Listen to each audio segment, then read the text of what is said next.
toutes. Bonjour. Bonjour. Excusez. Bienvenue à tous et à toutes. Je ne vais pas la faire à chaque fois. Je suis ravie d'être là. Voilà, je voulais commencer par exprimer beaucoup de gratitude parce que j'ai rêvé de ce genre d'événement à chaque fois. Et aujourd'hui, la scène littéraire me donne la possibilité de pouvoir en vivre un, en plus de l'organiser. Donc merci. Merci particulièrement à Flore Agnès Lazoa, la fondatrice de la scène littéraire. Merci, c'est grâce à elle qu'on est là. Je voulais aussi remercier Jennifer Richard, l'auteur de ce roman de grande ampleur, mais que de travail derrière. On est vraiment ravis de vous recevoir. Mais je suis ravie d'être ici. Merci de votre accueil. Et donc, cet événement littéraire s'inscrit donc dans le cadre de la réception par l'association La Scène Littéraire des 15 présélectionnés. Donc on a une liste de 15 présélectionnés pour ce prix littéraire et à chaque fois on organise des événements pour pouvoir parler des romans qu'on a sélectionnés, expliquer pourquoi et puis surtout intervenir avec les auteurs qui s'expriment sur leur œuvre. Donc c'est pourquoi nous sommes là aujourd'hui. Ensuite, donc la scène littéraire, pour ceux qui ne connaissent pas encore, c'est donc une association qui a été fondée en 2015 par madame, qui est juste là. Son but, c'est de promouvoir donc, le travail d'auteurs engagés, afro-descendants, africains, pour pouvoir valoriser donc, leurs ouvrages, leur travail. Et donc dans cette dynamique, on est un panel de lecteurs qui présélectionnant donc, qui lisant les ouvrages présélectionnés. Ensuite, on élit 5 romans qui vont faire partie donc, de la shortlist, qui vont être donnés donc, aux grands lecteurs, au grand jury, qui ensuite vont décerner le prix littéraire. Et souvent, ça se fait au mois de juin. Voilà. Donc, encore merci d'être là. Et je vais laisser la parole À moi. À la grande dame. 1m64. Donc, moi, je vais dire la même chose que Christelle. Bonjour, bienvenue. Merci à toi, je peux te tutoyer, Jose en fait. Voilà. Jennifer, à toi de nous faire l'honneur d'être là aujourd'hui. La scène littéraire, comme elle a dit, c'est une association qui a été créée en 2015, dont le but est de promouvoir la littérature africaine et afro-descendante. Et aujourd'hui, on va insister sur le mot afro-descendant parce que chaque fois que je fais la promotion d'un livre sur ma page Facebook, je mets toujours la photo de l'auteur. Donc, quand j'ai mis la photo de Jennifer, les premières questions c'était, mais je croyais que c'était un prix réservé aux Noirs, pourquoi il y a une blanche? Alors, j'ai dit, il y a africain et afro-descendant. Donc, quand j'ai lu en fait la biographie de Jennifer, je dis que voilà. Elle est un tout petit peu afrodescendante quelque part. Mais bien sûr. Voilà, exactement. Donc j'ai dû me justifier en fait d'avoir une blanche sur ma page. Voilà. Donc voilà. Il est à toi ce beau pays. Je vais aller directement dans le livre. Je fais un peu le résumé et la présentation parce que c'est le rôle que Christelle m'a donné aujourd'hui. Donc, Les Tatouages Beau Pays est un roman écrit par Jennifer Richard, ici présente, et publié aux éditions Albin Michel en mars 2018, c'est je crois ce qui est écrit. Voilà, c'est ça. Un pavé de 730 pages environ. Il s'agit, à mon avis, d'un roman historique, dans la mesure où il présente une intrigue fictive dans un cadre réel avec des personnages historiques. De quoi il est question? L'auteur nous entretient sur plusieurs sujets, notamment sur l'impérialisme européen, et particulièrement belge et français au XIXe siècle, plus particulièrement l'occupation et l'appropriation illégitime des territoires de l'Afrique centrale par les puissances occidentales. Il s'agit aussi de la lutte des Noirs pour leurs droits civiques dans les États-Unis du XIXe siècle, ainsi que des questions de ségrégation raciale qui y régnaient.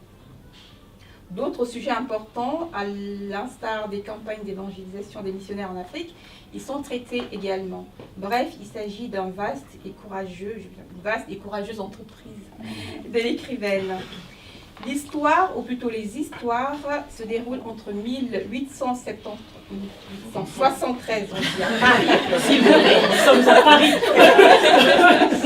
1873 et 1896. S'agissant des personnages du livre, ils sont à mon avis de 5 types. On a les personnages que je qualifierais d'européens et à qui l'autrice donne plutôt un rôle actif, à savoir notamment Livingstone, Stanley, de Brazza, le roi Léopold II de Belgique, Jules Ferry, Roger Casamance, etc. Les personnages états-uniens qui ont aussi un rôle actif à mon avis, à savoir George Washington, Booker Washington, Samuel Werner, etc. Après, nous avons les personnages africains, entre guillemets, qui, à quelques exceptions notables, dont type Otabenga, ont plutôt un rôle passif. Je dirais plutôt qu'ils font même partie du décor. Il y a les personnages féminins dont je refuse de parler ici, sous peine de lancer quelques piques, en fait, assassine à notre invité, d'entrée de jeu. On en parlera.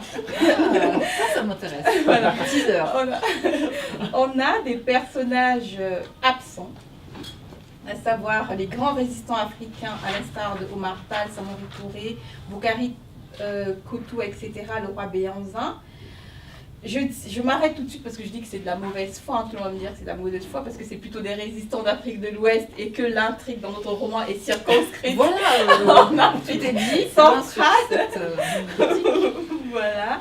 Mais je me dis que quelque part, si l'auteur avait bien voulu parler d'eux, elle aurait trouvé un paragraphe quelque part pour nous faire plaisir. Je laisse me s'amuser aujourd'hui. Mais voilà, n'y voyez aucune sorte de reproche à lui faire, parce que vous m'aviez dit tout à l'heure qu'il y aura une suite, qui sait, peut-être que... Voilà. On verra.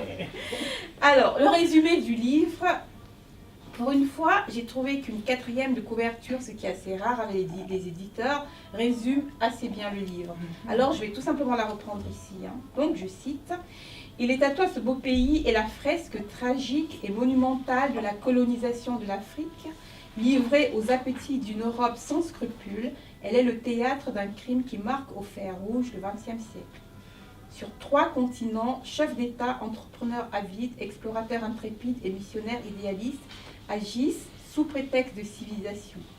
Au fil d'un récit où se croisent héros inconnus et figures historiques dont Léopold II, le seigneur du Congo, seigneur AI, le pasteur George Washington Williams, l'aventurier Livingstone, Conrad, Stanley ou encore de Brazza, Jennifer Richard donne le grand livre noir de l'Occident colonialiste, sans mauvais jeu de mots, et restitue de la ruée vers les terres d'Afrique et l'instauration de la ségrégation aux États-Unis le terrible destin d'une humanité oubliée. L'humanité oubliée, par exemple, celle du 20 mars 1916 à Lynchburg, je ne suis pas sûre de prononcer bien, en Virginie, où un employé d'une manufacture de tabac au Tabenga se tire une balle dans son cœur d'Africain, empli d'amertume, le jour même où une vieille plaisanterie se rapportant au partage de son pays par les Européens a fait rire tout le monde, sauf lui. Voilà. Je vais en venir un tout petit peu aux questions de forme, puisqu'il faut s'y plier. Ce n'est pas vraiment mon domaine, parce que je suis plutôt juriste que littéraire. Et je vous dirai ce que j'en pense, j'ose vous dire. Comme annoncé ci-dessus, on est dans un genre littéraire narratif, précisément le roman historique. S'agissant du registre littéraire, je crois qu'on fait le tour de toutes les possibilités. On va du registre épique lorsqu'il est question des grands explorateurs comme Stanley ou de Brazza, ce dernier profitant même de quelques termes amélioratifs dans le texte lorsque sa beauté et sa beauté christique en fait et son courage sont évoqués, alors que mes amis congolais en général en parlent plutôt comme, je cite, un long et famélique escroc au visage émacié. Stanley, quant à lui, bénéficie d'une certaine emphase dans l'énumération de ses qualités d'aventurier, alors que mes amis congolais, une fois de plus, me le décrivent souvent comme, je cite, un abo dont il fallait porter les caisses de champagne, un abo envieux, et qui carburait principalement au bâton de dynamite. Fin de citation.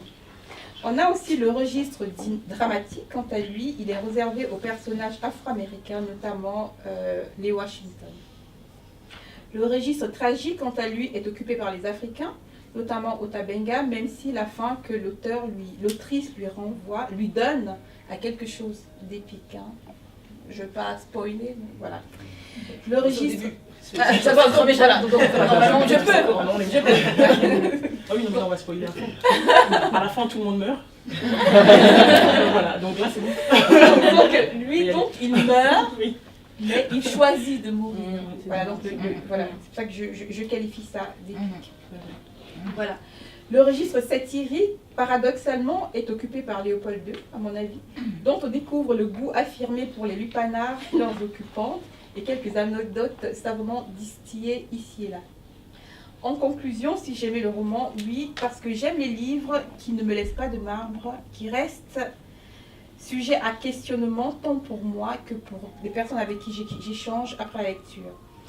Les lectures où je me surprends à rire ou à m'engueuler avec l'auteur sur tel ou tel passage. Les livres où je me dis, mais qu'est-ce qu'elle raconte, Madame Richard? Et quelques lignes plus tard, je me dis, mais elle est géniale, Jennifer. Les livres qu'on ne prête pas, parce qu'il y est toujours question de quelque chose à vérifier, à contredire, à infirmer. Bref, un grand livre, pas seulement dans la forme, mais aussi dans le fond. Voilà, merci. Bon. Juste avant de lancer, d'ouvrir, parce que du coup vous répondrez, j'ai vu que vous avez pris plein de notes. Donc on est accompagné d'un panel de lectrices, de lecteurs auquel je laisse la liberté de se présenter. Comme ça on sait un peu avec qui on échange.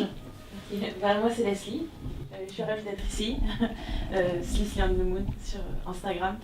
Voilà. Donc j'ai beaucoup aimé lire le roman, j'ai été très impressionnée par la quantité d'informations qu'on trouve dedans, c'était presque un manuel d'histoire. Au final j'ai appris énormément et rien que sur ça déjà je suis très impressionnée, parce que j'imagine que ça a dû être des recherches phénoménales à faire. Je réponds tout de suite ou comment on fait? On continue le tour peut-être, On je va me faire suis... le tour, voilà, c'est comme ça, voilà. Voilà. Ok. Ça marche. Merci Leslie. Bon, je suis Fernand, donc membre de lecteur de la scène littéraire. Et le roman, je l'ai lu, j'ai aussi appris des choses.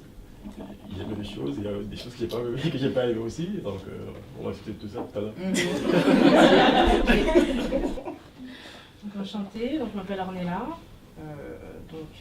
sur Instagram c'est Belle de Sion. Je vais essayer de vous retrouver. Oui. Mais en tout cas merci pour l'invitation et l'occasion de lire votre livre, votre roman. J'ai beaucoup appris parce que je suis congolaise. C'est vrai que, en tout cas mes parents à moi, après je sais pas les autres parents, ils nous ont jamais vraiment raconté l'histoire du Congo. En fait je l'ai appris, je m'éduque seule en fait sur l'Afrique. Bon après j'ai pas vraiment posé de questions, je l'éduque, mais aujourd'hui étant adulte, maintenant que j'ai un enfant, je veux quand même lui transmettre. Je sais que bon il est né en France, mais je lui ai raconté l'histoire de son pays et j'ai été surprise de voir toutes les recherches qui ont été faites. Et donc moi c'était un plaisir de le lire et donc voilà. Ok, super, merci. Bonjour, moi c'est Dinasso sur Instagram. Le livre a été un réel coup de cœur pour moi. Généralement dans les fresques historiques, en fait, on a beaucoup d'informations, on apprend beaucoup de choses, mais la plume n'est pas au rendez-vous. Et là j'ai vraiment apprécié votre plume, chaque phrase était un délice pour l'esprit. Et je vous remercie pour ça. Franchement, voilà, c'est tout. Moi Jessica, c'est Jeffit Book sur Instagram. J'ai beaucoup aimé le livre aussi. Moi j'ai fait des études d'histoire et notamment d'histoire de la colonisation, donc j'ai apprécié de retrouver un peu des passages et de compléter aussi ma formation par ailleurs. Super. Moi c'est Louise, j'ai pas fini encore le roman. Je l'apprécier. C'est pas mon intérêt. Je me suis beaucoup retrouvée dans la critique que tu as faite. J'étais d'accord avec elle. Mais c'est un énorme roman vraiment génial. Et là, au-delà de la somme de connaissances qu'il y a dedans, moi ce que j'ai beaucoup aimé, c'est le lien qui était fait entre toutes ces connaissances. Et c'est ça pour moi l'apport, parce que je ne vais pas dire qu'on peut parler des connaissances, on peut les retrouver ailleurs, en soi, probablement qu'il y a d'autres accès. Mais là, c'était le lien qui était fait entre toutes ces connaissances que personnellement je n'avais jamais vu et qui du coup faisait que c'était vraiment une ébullition, enfin c'est toujours une ébullition intellectuelle de lire ce roman. Bonjour, Ingrid. J'ai pas de compte Instagram. Ça se fait rare. C'est de la résistance. Oui, j'ai fini, j'ai lu, j'ai fini hier à minuit. J'ai laissé au Tabenga hier, je me suis dit ouf, c'est bien. Et j'ai apprécié. Après, j'ai pas appris beaucoup de choses parce que je connais l'histoire. Je me suis intéressée beaucoup à l'histoire, mais j'ai aimé le fait que ce soit romancé. J'aime les romans. Si ça avait été un roman d'histoire, ça aurait été lourd, mais là pour le coup c'était un roman et je trouve que du coup le fait qu'il soit accessible à plein de gens, même aux gens qui n'aiment pas lire parce que c'est écrit vraiment, c'est vrai qu'il y a des envolées lyriques de temps en temps et c'est assez agréable, mais dans l'ensemble ça reste quand même assez accessible. J'ai adoré la couverture particulièrement. Je me suis dit en fait ils n'auraient pas pu trouver une autre couverture parce qu'on est vraiment, on ferme les yeux, on y est vraiment. Et après on parlera des détails. Merci beaucoup, merci à tous d'être ici. Donc, alors, on va vous laisser, je vous laisserai la parole pour répondre à toutes les questions qui ont été posées. Sauf que, on a la chance d'avoir un auteur. Je vous avoue que c'est un petit mon côté fanatique. J'aimerais en savoir plus sur vous, parce que ce que j'ai vu, c'est que vous êtes né aux États-Unis. On n'apprend pas beaucoup de choses sur Internet en cherchant. Donc, du coup, moi, j'aimerais bien savoir. Plus sur vous. Alors, qui suis-je? Qui êtes-vous? Alors, ça va répondre en partie à quelques questions. Très bien. Et à quelques interrogations qui n'ont pas été formulées. Avant tout, je suis parisienne, pour encore pas très longtemps, encore peut-être 48 heures, mais pour l'instant je suis parisienne. Et ce qui est très touchant pour moi d'être ici parmi vous, c'est que j'ai eu une culture très parisienne. Ce qu'on disait sur les libraires et sur les éditeurs, je comprends très bien parce que moi j'ai grandi comme ça. J'ai grandi dans cette espèce de prétention parisienne qui prétend que le centre du monde et de la culture est là et que ailleurs, la culture ne pénètre pas, mais c'est pas très grave puisque finalement ça n'intéresse pas les gens. En fait, en province ça n'intéresse pas les gens, en outre-mer ça n'intéresse personne. La francophonie c'est rigolo parce que ce sont des métastases de la diplomatie française en vérité, mais culturellement, les gens peuvent se passer tout à fait de lire.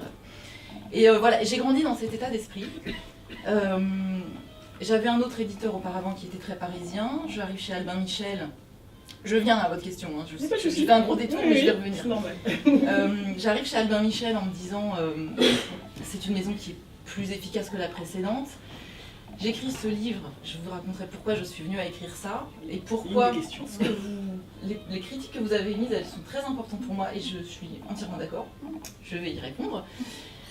Cet éditeur donc est très parisien et je ne voulais pas de cette couverture au début. Je ne voulais pas d'un visage noir sur la couverture parce que je me suis dit, cet éditeur parisien ne connaît pas du tout le milieu culturel autre que le milieu parisien.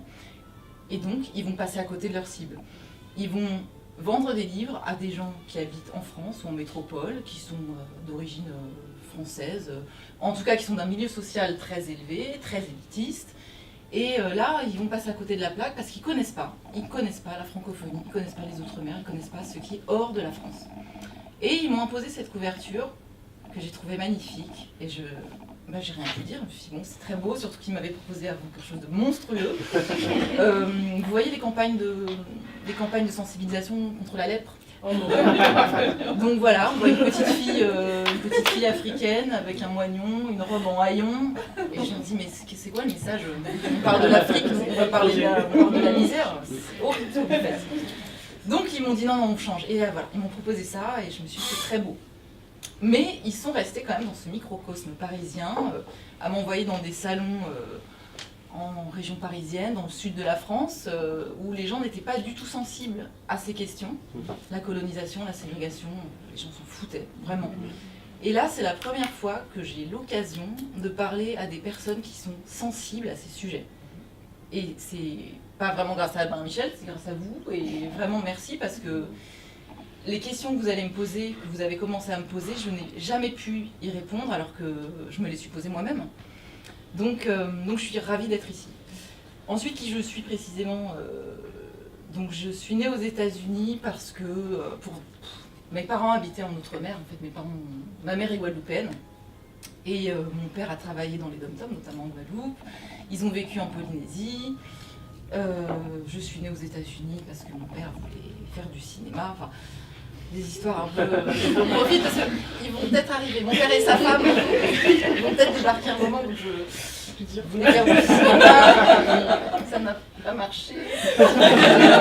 Mais je suis née là-bas, donc j'ai la nationalité américaine. Je suis allée plusieurs fois en vacances aux États-Unis, donc je connais bien ce pays, même si je me sens plutôt française évidemment.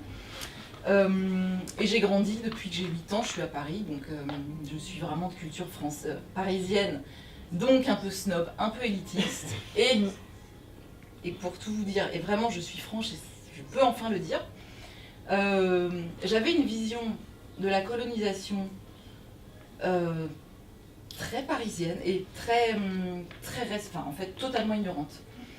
Ma famille en Guadeloupe est très, comment dire, la plupart des membres de ma famille pensent qu'il ne faut pas remuer le passé, on s'en fiche, on va de l'avant, on ne va pas parler de tout ça, c'est du passé.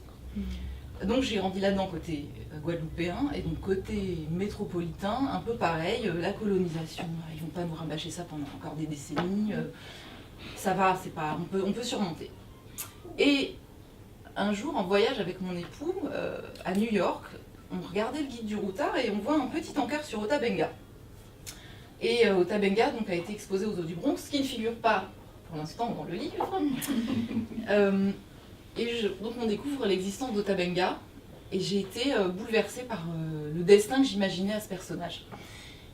Et j'ai commencé à lire des choses sur lui. J'ai commencé à lire des choses sur le missionnaire qui est allé le chercher en Afrique. Et j'ai commencé à lire des choses sur la colonisation du roi Léopold. Et en fait, j'ai pas été bouleversée, j'ai été choquée. Je me suis dit, mais en fait, non seulement on ne connaît pas la colonisation, mais si on savait ce que ça a été vraiment, pardon, je suis très émue parce que vraiment c'est la première fois que je peux en parler. Et en fait j'ai eu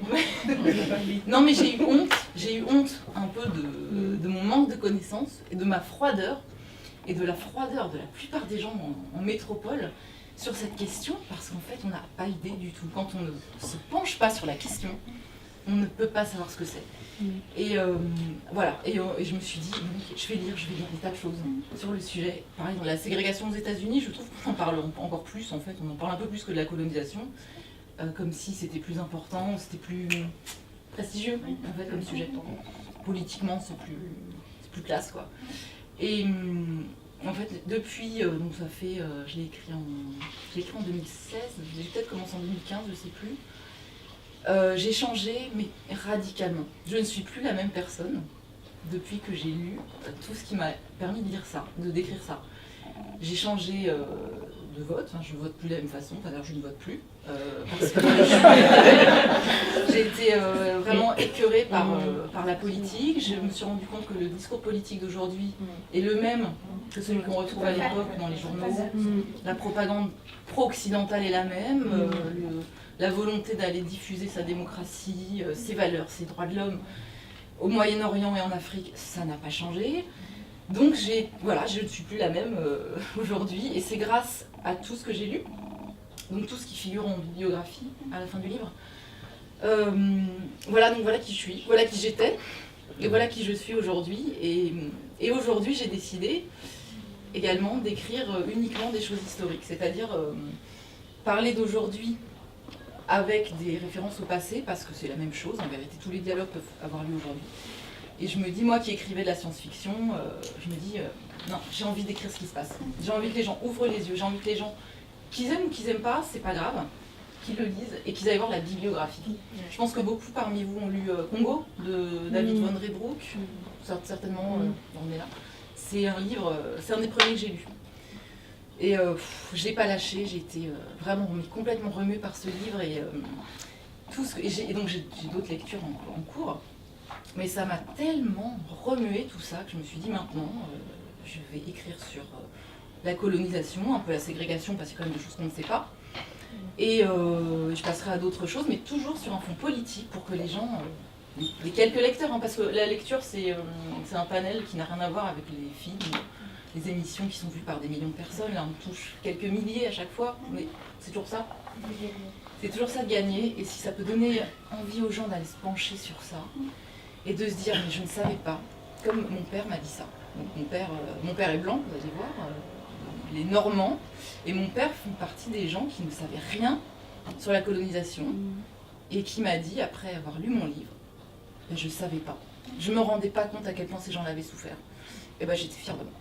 Voilà, c'était une très belle victoire, je me suis rien que pour ça, bon même s'il lui, parce qu'il perd un peu la mémoire, c'est pas grave, il y a eu un moment très, très, très beau où j'étais très fière de moi. Voilà. Merci beaucoup. Est-ce que je peux répondre ou est-ce Oui, bien sûr, oui, c'est dans la continuité. Je laisse répondre. Non, je réponds. Comme ça, je réponds à Agnès, parce que c'est très intéressant ce que vous avez dit, sur les 5 catégories de personnages. Et c'est exactement là où je voulais en venir. En effet, les Européens, ou les Occidentaux précisément, parce que parmi les Américains, on a l'aventurier William Shepard et l'aventurier George Washington Williams qui sont afro-descendants, mais qui sont occidentaux, ils ont vraiment une culture occidentale.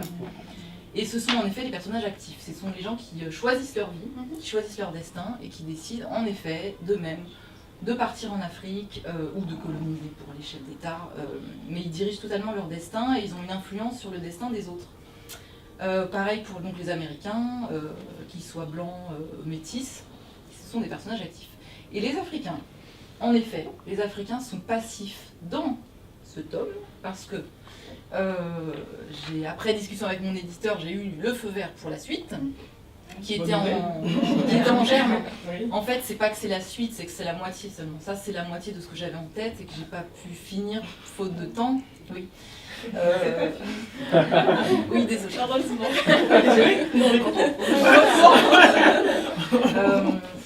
Oui, dans le plan que j'ai fait va jusqu'en... Alors le plan va jusqu'à maintenant, parce qu'en fait c'est pas fini. Je sais pas où ça en est, mais la dépouille, justement les dépouilles de Brazza sont en train peut-être d'être exhumées d'Algérie pour être amenées au Congo, enfin on sait pas exactement, mais c'est-à-dire qu'en ce moment encore se jouent des choses en Afrique, enfin se jouent toujours des choses, mais je veux dire dans la continuité. Mais ce qui est sûr, c'est que je vais aller jusqu'en 1916, année du suicide d'Otabenga, puisque ensuite apparaissent les figures de résistance active. Je ne vais pas vous les dévoiler, ce sont des gens qui malheureusement ne sont pas forcément restés dans l'histoire connue, surtout pas en Occident malheureusement. Mais il y a des figures, en effet, vous en avez cité, mais c'est pas exactement ma région géographique. Mais en Afrique centrale, il y en a qui sont formidables. Et en fait, ce que j'aimerais faire aussi, c'est parler de Lumumba. J'aimerais, bien sûr, évidemment. J'aimerais parler de Lumumba. Ça voudrait dire qu'il faudrait quand même que je tire un peu dans le temps, c'est ma chronologie, mais je vais peut-être parler de son enfance et de son amitié avec Mobutu. Et donc, bien sûr, c'est très important ce que vous dites parce que c'était fait exprès, sauf que forcément, quand on coupe l'intention en deux, j'ai eu cette frustration. Et moi donc de me dire, tout n'est pas exprimé en fait, donc c'est vrai qu'il y a des choses qui restent dans le cœur, et c'est exactement pareil avec les personnages féminins. Les personnages féminins, il y en a... Alors il y a la prostituée, petite copine de Léopold, mais c'est anecdotique, et puis il y a l'épouse du roi Léopold, et la compagne de Brazza qui, en vérité, qui m'intéresse pas vraiment parce qu'elle est très active pour Brazza, elle est très importante pour lui en tant qu'explorateur, mais elle-même n'a fait que se dévouer à son mari et à permettre ce qu'il a fait. Mais elle-même n'a pas eu un destin exceptionnelle. En revanche, il y a la femme de William Shepard, Lucy, qui est une chanteuse de gospel qui a eu une vie formidable, qui a quand même accepté de suivre son mari, fraîchement marié en plus, au fin fond du Congo à cette époque-là, et qui a créé une école, tome 2, tout ça. Tome 2 qui a créé une école pour apprendre aux enfants l'alphabétisation en chantant. Et elle est magnifique, et j'ai vraiment hâte de la retrouver. Il y a une autre femme que je vais évoquer la prochaine fois, c'est une femme de missionnaire également, une Britannique, dont le mari était pasteur et qui ouvrait une mission au Congo, et qui était photographe, surtout. Et ce qui est formidable, c'est que c'est une des premières à avoir apporté en Afrique les gros appareils Kodak, donc pas du tout portables à l'époque, donc une des premières photographes sur la terre d'Afrique, pour, surtout, au début pour faire des beaux clichés, mais surtout elle a été très active dans la campagne de sensibilisation contre les crimes de Léopold II, en particulier les mains coupées. Et c'est elle qui a fait ces photographies que vous avez pu voir sur le livre Les fantômes du roi Léopold. Je ne sais pas si vous l'avez lu, un livre affreux et tel. Ouais, Les fantômes du roi Léopold, c'est magnifique. Et la couverture, ce sont un père et son fils, et un jeune homme en tout cas avec les mains coupées. Ce sont les photos de Alice Harris. Formidable cette femme. Donc voilà, je vais aussi avec ravissement m'attacher à elle. Et je suis, en effet, moi aussi j'étais frustrée parce que je me suis tellement attachée à ce que j'ai lu, je me suis très très peu éloignée de la réalité en fait. Donc tout ce que j'ai lu, je me suis dit mais c'est pas possible, lui il a connu telle personne, ils se sont rencontrés, mais c'est formidable, j'ai même pas besoin d'inventer, j'ai même plus de place. Les rencontres sont pas fortuites dans le monde. Non. Alors, même type Williams et et Casement. Non, c'est pas Casement, c'est Conrad. C'est Conrad. Alors, je sais pas s'ils se sont rencontrés, il se trouve que tous les trois étaient au même endroit, dans le même mois. Donc, si c'est pas vrai, c'est vraisemblable. Et toutes les rencontres, comme Stanley qui arrive à Marseille en 1878, est accueilli par Conrad. Bon, c'est vraiment la vraie date d'arrivée à Marseille de Stanley, évidemment, mais il se trouve que Conrad était à Marseille à cette époque-là, à ce jour-là, et que Conrad voulait devenir explorateur, et que Stanley, c'était une star internationale. Donc, il est évident pour moi que Conrad est allé sur le quai pour accueillir Stanley.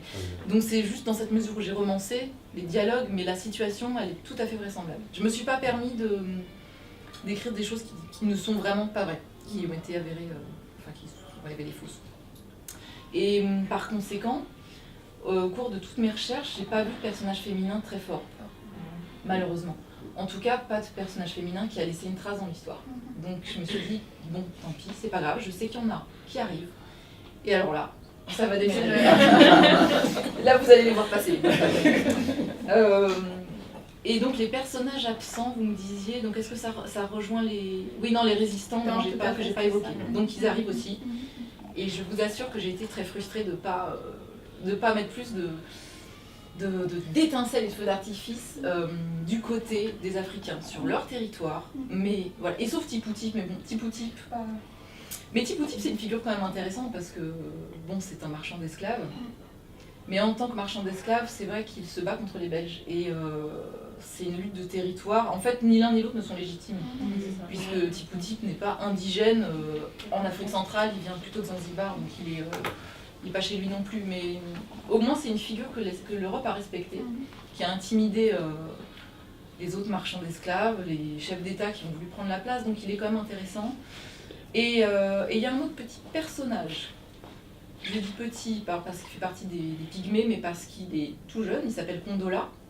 Il est avec son ami. Pas son nom. Dont le village a été. Exactement, le village a été rasé.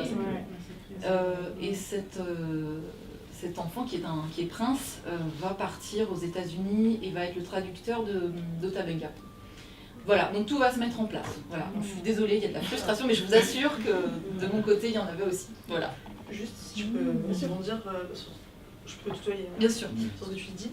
En fait, moi, ce qui m'a gênée, c'est pas tellement le fait que ce soit actif-passif, parce que si le continent a été colonisé, il y a une forme de passivité imposée. C'est pas du tout, je rentre pas dans un discours vraiment imposé. Mais en fait, moi, ce qui m'a gênée, c'est l'individualité, en fait. Après, moi, c'est une approche de l'histoire que je n'aime pas. C'est l'approche de l'histoire des héros. De toute façon, c'est une histoire que j'aime pas. Une façon d'approcher l'histoire que je n'aime pas. L'histoire, elle est faite de tout le monde, et du coup, moi, j'aime bien quand on me raconte l'histoire de tout le monde, justement. Et pas de la personne qui a fait un truc que personne d'autre n'a fait. Ça me parle pas. Voilà. Et du coup, ce que j'ai pas apprécié, c'est pas tellement actif-passif, c'est le fait que les seuls qui avaient le droit à une individualité, et ça se retrouve exactement dans ce que tu dis. On parle de Conrad, de Brazza, de Valent, et on dit les Africains. En fait, ils n'ont aucune individualité, alors qu'on retrouve des personnages qui ont une individualité quand même. Otabenga, aussi la personne qui servait de boy à Livingstone et ensuite à Stanley, etc. Et c'est des personnages qui ne sont pas du tout développés et qui pour moi auraient pu, ou alors des personnages des fois qu'on retrouve, qui sont des personnages qu'on voit qu'une seule fois et dont on raconte le quotidien. Et moi c'est ça qui m'a manqué en fait, je dirais, c'est qu'on ne raconte que des histoires et au final ça les héroïse, alors que pour moi c'est pas des héros. C'est pas des héros. Même quand on essaie de dire qu'ils sont pas si méchants, c'est pas des héros, à aucun moment. Et du coup, c'est ça qui m'a gênée en fait. C'est pas la passif active, c'est l'individualité. Et du coup, par individualité, l'humanisation. Ouais, j'ai trouvé que c'était quand même déshumanisant. Ouais. Oui, non, c'est vrai. C'est vrai, et ça, alors c'est vrai, c'est pas mon intention en fait, l'idée c'est que. Non, c'est pas mon intention, comment dire. Je suis consciente de ça, mais ça rejoint le fait que j'ai pas voulu romancer. Donc j'ai pas voulu. On croise en effet. Il y a eu plusieurs boys, il y a le boy de Livingstone et ensuite il y en a un autre qui a beaucoup suivi Stanley, quasiment jusqu'à sa mort, mais j'ai rien trouvé sur eux. Et comme je ne voulais pas romancer, je voulais vraiment dire quasiment que la vérité, j'avais pas envie de prendre ces personnages et de commencer à inventer. Et je me suis demandé, est-ce que je vais en développer un, en effet, pour qu'il y ait un équilibre, parce que même si c'est pas vrai sur cette tête, il représente d'autres qui ont évolué autour de lui. Mais bon, c'était un choix que je pensais rattraper en me disant, si j'ai le temps de développer toute ma fresque, je vais de toute façon en sortir quelques-uns dont on a vraiment parlé, qui ont laissé des traces écrites. Le problème, alors la différence, comme vous savez sans doute, entre la préhistoire et l'histoire, c'est que l'humanité entre dans l'écrit. Et c'est une vision très occidentale des choses, mais il se trouve que malheureusement, une fois qu'on entre dans l'histoire, c'est parce qu'on a commencé à écrire, on sort de l'oralité et on écrit. Et il y a tellement de richesses qui n'ont pas été écrites, qui n'ont pas été développées, qui se sont perdues et qui parfois...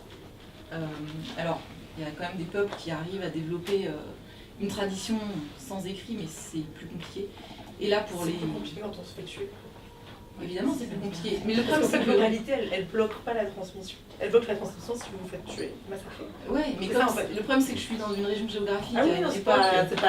Mais je le déplore autant que vous. Et comme l'histoire est écrite par les vainqueurs, malheureusement, enfin, on a toujours l'histoire des empereurs, l'histoire des... Je suis d'accord, et c'est ultra frustrant. Donc, soit en effet, on fait une démarche on va se pencher sur quelqu'un et on va chercher ce qui est le plus vraisemblable pour faire une biographie réaliste. Et c'est ce que je vais sans doute être obligée de faire dans le tome 2 parce que j'ai un personnage en tête en vérité qui s'est suicidé. Et alors c'est marrant parce que je suis en train de penser, là, les personnages qui ont pris conscience peut-être des choses parce qu'ils ont pu voyager comme Otabenga, qui ont pris du recul vraiment géographique sur la condition de leur famille restée sur place. Comme le personnage que j'ai en tête qui s'appelle Chamou à Kinshasa. C'est deux personnages qui se suicident. Alors c'est un peu déprimant finalement parce que des personnes actives et qui décident quelque chose dans leur vie, c'est à la toute fin. Mais cette frustration, je me bats contre vraiment pour essayer de trouver des écrits qui peuvent me pousser vers un personnage où j'aurais pas besoin de tout inventer. Et je sais pas, en fait voilà, donc c'est un questionnement. Pour moi c'est une conséquence de l'approche de chercher des personnages qui incarnent tout le monde. Ouais. Enfin, c'est-à-dire que, je sais pas, il y a des scènes très récurrentes sur le fait d'entendre les tambours par exemple, d'être dans le... Enfin, on suit des personnages blancs mais qui font rien en fait, juste qui entendent ce qui se passe, et on pourrait très bien avoir le point de vue inverse, opposé, de dire bah on suit, qu'est-ce qui se passe quand dans les villages on entend arriver, on pense qu'il y a des blancs qui arrivent en fait. Ça, on l'a pas du tout, et sans que ce soit qu'est-ce que fait tel personnage. Pour moi c'est une conséquence en fait d'avoir, parce que évidemment on a été privé de l'histoire en fait, exactement, en tant qu'Africain, afro-descendant, on est privé d'une histoire, et en fait c'est quasiment évident qu'en remontant aussi loin, on peut très difficilement retrouver des individus, c'est évident. Et que si on approche l'histoire de façon individuelle, qui a fait l'histoire, bah, on peut pas, on pourra pas, on a envie de romancer en fait. Oui, bien sûr. Alors ceci dit, justement, non, il y a juste un chapitre où il y a justement Kondola et Kassongo qui sont petits, on voit arriver les Arabes. les islamisés. C'est pas forcément par rapport au blanc, mais en fait, de voir ça. En fait, moi, je suis pas très active dans cet intérêt, mais je suis très intéressée par l'histoire de l'Afrique précoloniale. Et je m'attendais à trouver beaucoup plus ça, en fait. Enfin, surtout avec l'introduction où on voit Otakanga. Je m'attendais à avoir beaucoup plus ce point de vue, en fait, de qu'est-ce qui nous arrive et comment c'est violent, etc. que du point de vue, parce que là c'est un point de vue blanc en fait, c'est très occidental et blanc. Hommage blanc, oui. La façon de voir les noirs est très blanche dans ce livre. Moi je retiens que c'est des cannibales. Hein. Oui. C'est tout ce que je retiens du côté des noirs. C'est des Et d'ailleurs, comment vous faites pour écrire des scènes, comment vous vous sentez après avoir écrit des scènes aussi violentes? Je me sens... parfois en écrivant, je me sens pas... Alors, il y a quand même un petit du plaisir, parce que quand on est écrivain, quand on sent qu'il y a quelque chose qui va un peu titiller le lecteur, de quelque façon que ce soit ce soit les larmes, l'horreur... j'ai voulu surtout reproduire des choses que moi j'ai ressenties quand j'ai vu certains films ou quand j'ai lu certains livres. Et le cannibalisme est très présent. Pourquoi ? Parce que dans l'histoire de l'humanité, le cannibalisme est très présent. C'est-à-dire le non-cannibalisme, en fait, c'est une exception sur Terre. En fait, toute la Polynésie, une partie de l'Asie, une partie de l'Afrique, une partie de l'Amérique du Sud étaient cannibales. Et ça, c'est quelque chose qui, en Europe, était vraiment totalement horrifiant et prenant. Quand on parle de l'aventure et de l'exotisme, c'est des récits qui fascinaient. Et moi, ça m'a fasciné aussi de voir comment c'était présenté dans les récits des explorateurs. Et le point de vue très occidental vient aussi du fait que du coup je me suis beaucoup fondée sur les journaux français, belges, anglais et américains. Pourquoi ? Par facilité à moitié, parce que c'est très difficile. J'ai voulu en fait au début, pour revenir sur votre remarque, au début je voulais écrire une biographie d'Otabenga. Je me suis dit, je vais me mettre dans la peau d'Otabenga, un pygmée dans la forêt d'Ituri, sauf que je n'y suis jamais allée, je ne connais pas les pygmées, j'en ai jamais rencontré de ma vie. Est-ce que je suis prête à faire ça ? Est-ce que, a priori, j'ai aucun financement, j'ai aucun contact pour y aller, donc je vais écrire ça là dans mon petit bureau. Et en fait, je me suis assez vite rendu compte que je n'osais pas le faire, parce que je ne connais pas. Donc, j'étais assez soulagée de rencontrer des personnages occidentaux. Je me suis dit, là je connais, je maîtrise plus, je vais pas dire de bêtises, je vais juste en apprendre beaucoup lire, et finalement ce point de vue est plus facile pour moi, tout simplement. Et pour une autre raison, c'est que le point de vue que j'adopte, il est occidental parce que je parle pas uniquement de l'Afrique en fait. Je parle de l'Afrique parce que beaucoup de scènes s'y déroulent, mais je parle beaucoup de l'Europe en fait. Je parle du visage sale de l'Europe, le portrait de Dorian Gray de l'Europe, et c'est-à-dire que pourquoi ce soit aussi beau, pour que vous ayez ces jolies façades, ces beaux vêtements, pour que vous ayez vos peignes d'ivoire et pour que vous ayez aussi votre caoutchouc sur vos roues, mais il a fallu que vous fassiez ça là-bas. Regardez ce que vous faites, regardez qui vous êtes. Et pour voir qui on est vraiment, il faut se retourner. Et là, on voit l'Afrique, et on voit le paradis que ça a été, qui est décrit par les explorateurs, et on voit surtout ce qui y a été fait. Donc oui, c'est un point de vue occidental, mais parce que ça parle de l'Occident en fait. Et c'est très beau de façade, et en fait derrière c'est tout pourri. Du coup, parce que moi j'avais une question justement concernant cette histoire de... Je me demandais en fait, du coup Jennifer Richard elle écrit ce roman, parce qu'on a lu et on se pose des questions à un moment sur des choses. Le cannibalisme c'est un classique, et souvent, enfin, c'est... Parce que là du coup, c'est une image après qui est renvoyée. Et moi je me demandais, Jennifer Richard, du coup, d'où elle écrit ? Parce que c'est souvent une question qu'on se pose. Moi je suis scientifique, du coup, forcément, la façon d'où on regarde change la façon de raconter. Du coup, je me demandais, Jennifer Richard, d'où elle écrit ? D'où elle se positionne, elle, dans sa définition, dans cette, comme on a dit, transatlantique, l'afrodescendance, toutes ces choses-là, d'où elle se positionne pour raconter cette histoire, et puis surtout ce roman, il s'adresse à qui ? Très très bonne question. C'est vraiment ces deux-là que je poserais, et puis après je vous laisse... En tant qu'auteur, j'ai envie qu'il s'adresse au plus de lecteurs possible, bien évidemment. Moi je me suis positionnée vraiment en tant qu'occidentale. Parce que comme je vous dis, occidentale vraiment au sens très large, parce que là du coup j'inclus États-Unis, j'inclus même les Antilles là-dedans, donc c'est encore plus occidental, mais pas dans l'esprit. Mais en fait, je ne veux pas mentir, c'est-à-dire que je ne veux pas essayer de me mettre dans la peau de personnages que je ne connais pas, dont je ne connais pas du tout l'environnement. C'est pas que c'est pas faisable, hein. Un auteur est capable normalement de raconter un peu tout ce qu'il n'a pas vécu, mais il y met plus ou moins de cœur et je pense que ça peut se ressentir. Donc mon point de vue était vraiment occidental. À la fois du coup pour s'adresser aux occidentaux, pour dire oui vous êtes beaux d'accord, mais ce n'est pas gratuit. Et on ne pourra pas mentir aussi comme ça pendant trop de générations.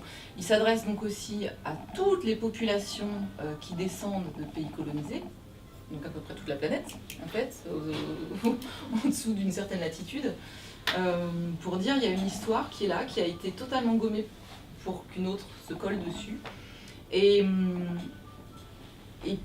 le but ultime, mais ça c'est pas pour tout de suite, mais ce que j'aimerais vraiment à terme, c'est que tous les peuples, tous les citoyens des pays anciennement colonisés prennent conscience de cette richesse sous-jacente, qui parfois a déjà émergé depuis longtemps, pour prendre la parole et vraiment prendre leur place et pour écrire des choses, des individualités qui n'ont pas été exprimées, et pour vous montrer que l'histoire, en effet, elle concerne tout le monde, et pour aussi dire aux Occidentaux que leur histoire, elle ne se situe pas juste en France ou en Belgique, et que l'histoire de Bruxelles, elle n'est pas juste dans ses rues et ses belles façades, l'histoire, elle est là-bas aussi. Et que ce qui a fait le pays se trouve à des milliers de kilomètres, et qu'il y a des gens qui ont œuvré pour ce pays, qui sont morts, qui n'existent plus, dont on a oublié le nom. Donc voilà, j'aimerais que ça s'adresse autant aux Occidentaux qu'aux anciens colonisés, pour qu'on se rende compte que l'histoire, elle est la même, enfin elle est commune. Oui, bien sûr. D'accord. Je vais me lever parce qu'il y a quelqu'un devant moi. Donc bonjour, moi c'est Gabriel Barga, je fais partie de la scène littéraire, les petites mains qui lisent et puis qui travaillent un peu. J'ai lu votre livre, j'en ai fait une chronique parce que je suis journaliste à la radio sur Africa numéro 1, où j'aurai peut-être la chance de vous recevoir demain. Eh ben, j'ai la chance de venir vous voir demain. C'est réglé. Merci beaucoup. J'ai beaucoup aimé votre livre, j'ai été très enthousiasmé dès le début. Parce que je pense que je l'avais lu avant la plupart de mes collègues. Et voilà, j'étais revenu avec beaucoup d'enthousiasme et tout ça. Et puis, comme dans cette salle, il y a eu un débat qui a commencé à émerger tout doucement, etc. Et ma dernière causerie était autour de votre livre, avec un responsable éminent de l'association, qui posait toutes les questions que j'entends ici. Et c'est remonté à moi. Et en vous voyant, en vous écoutant, je comprends mieux l'ensemble du questionnement, et qui est vraiment pertinent, et puis vos réponses m'éclairent également. Ce que je pourrais dire en tant que lecteur, en tant que quelqu'un qui a aimé votre livre, acteur de la scène littéraire, mais peut-être aussi un Africain qui a beaucoup travaillé l'histoire, parce que je travaille beaucoup la mémoire. Je l'ai fait à la télévision, sur des chaînes panafricaines ici. La difficulté que vous avez rencontrée et que vous pouvez peut-être surmonter, ce sera long, ce sont les sources. C'est-à-dire que le matériau d'information mis à disposition, comme vous le dites, de ceux qui ont écrit, c'est un matériau qui appartient à un savoir qui est légitimé.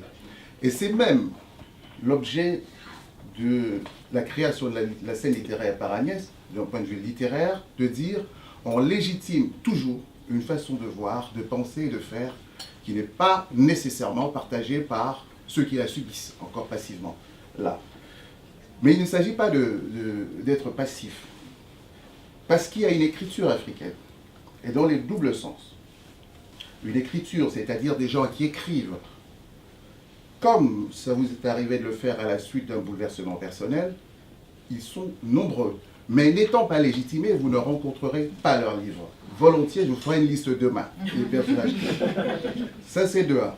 De 2, l'écriture a toujours existé en Afrique, parce que la colonisation, c'est quelque chose de très insidieux et dont on oublie à chaque fois de rappeler quelle est la conséquence de l'esclavage. Et que c'est une dynamique qui, après 4 ou 5 siècles d'affaiblissement d'un endroit, il n'existe plus. On peut raconter ce qu'on veut, parce que l'esclavage est une guerre. On nous parle d'un commerce, de la traite. Il n'y a aucun traité, on n'a rien signé. Des gens arrivaient, ils étaient plus forts que vous, mais ça commence pas là, ça commence avec les Arabes, très tôt. L'Afrique a toujours écrit, les hiéroglyphes sont totalement africains. Vous me montrez un hiéroglyphe, je vous le dis dans ma langue, n'importe lequel, dans ma langue.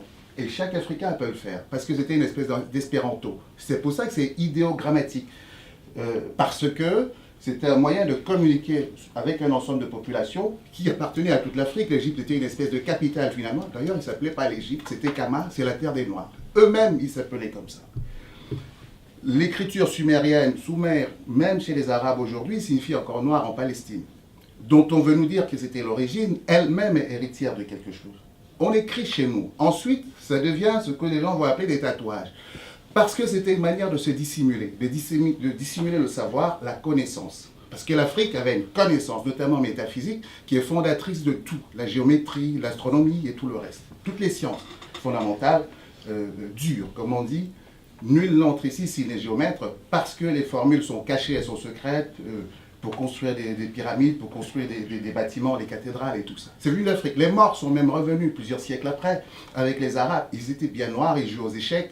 C'est une conception de chez nous. Donc, l'Afrique est un continent d'écrit qui a été dépossédé de son écrit et très intelligemment qu'il a caché à travers ce qu'on appelle les dessins.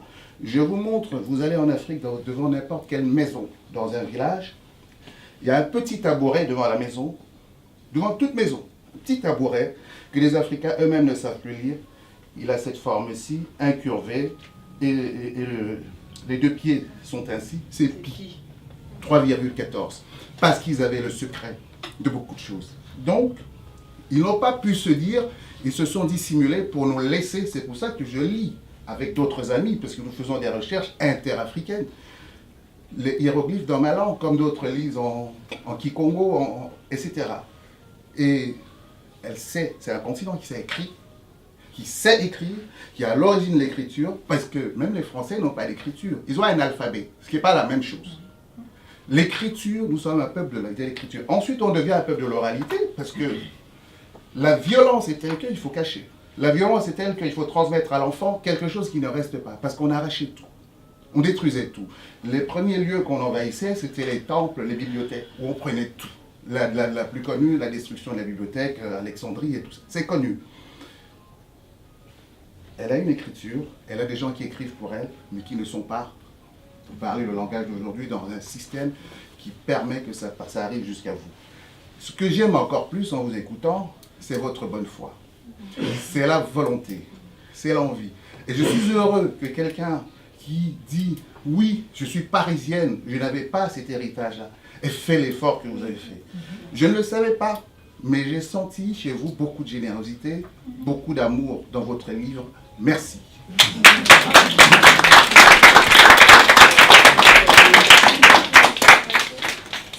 Non, vous avez résumé exactement ce que je voulais dire, c'est que ça n'accède pas, on n'accède pas pour différentes raisons, parce que c'est dans les deux sens. Je pense que c'est très difficile en France métropolitaine et à Paris.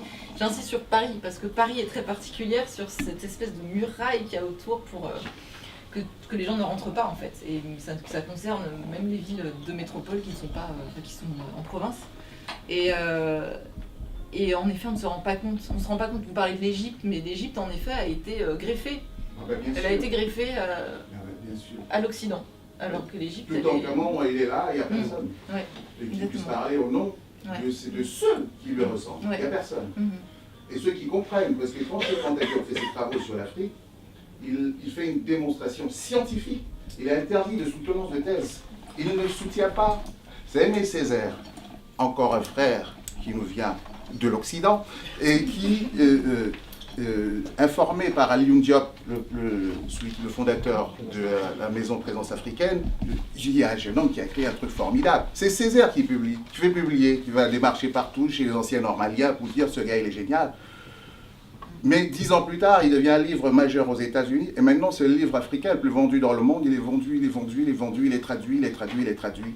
Ils avaient même refusé. C'est toujours la question de la légitimation. Cheikh Anta Diop fait une démonstration, mais implacable, de l'origine nègre de la civilisation égyptienne et de l'unité culturelle africaine. Parce que c'est des fédérations.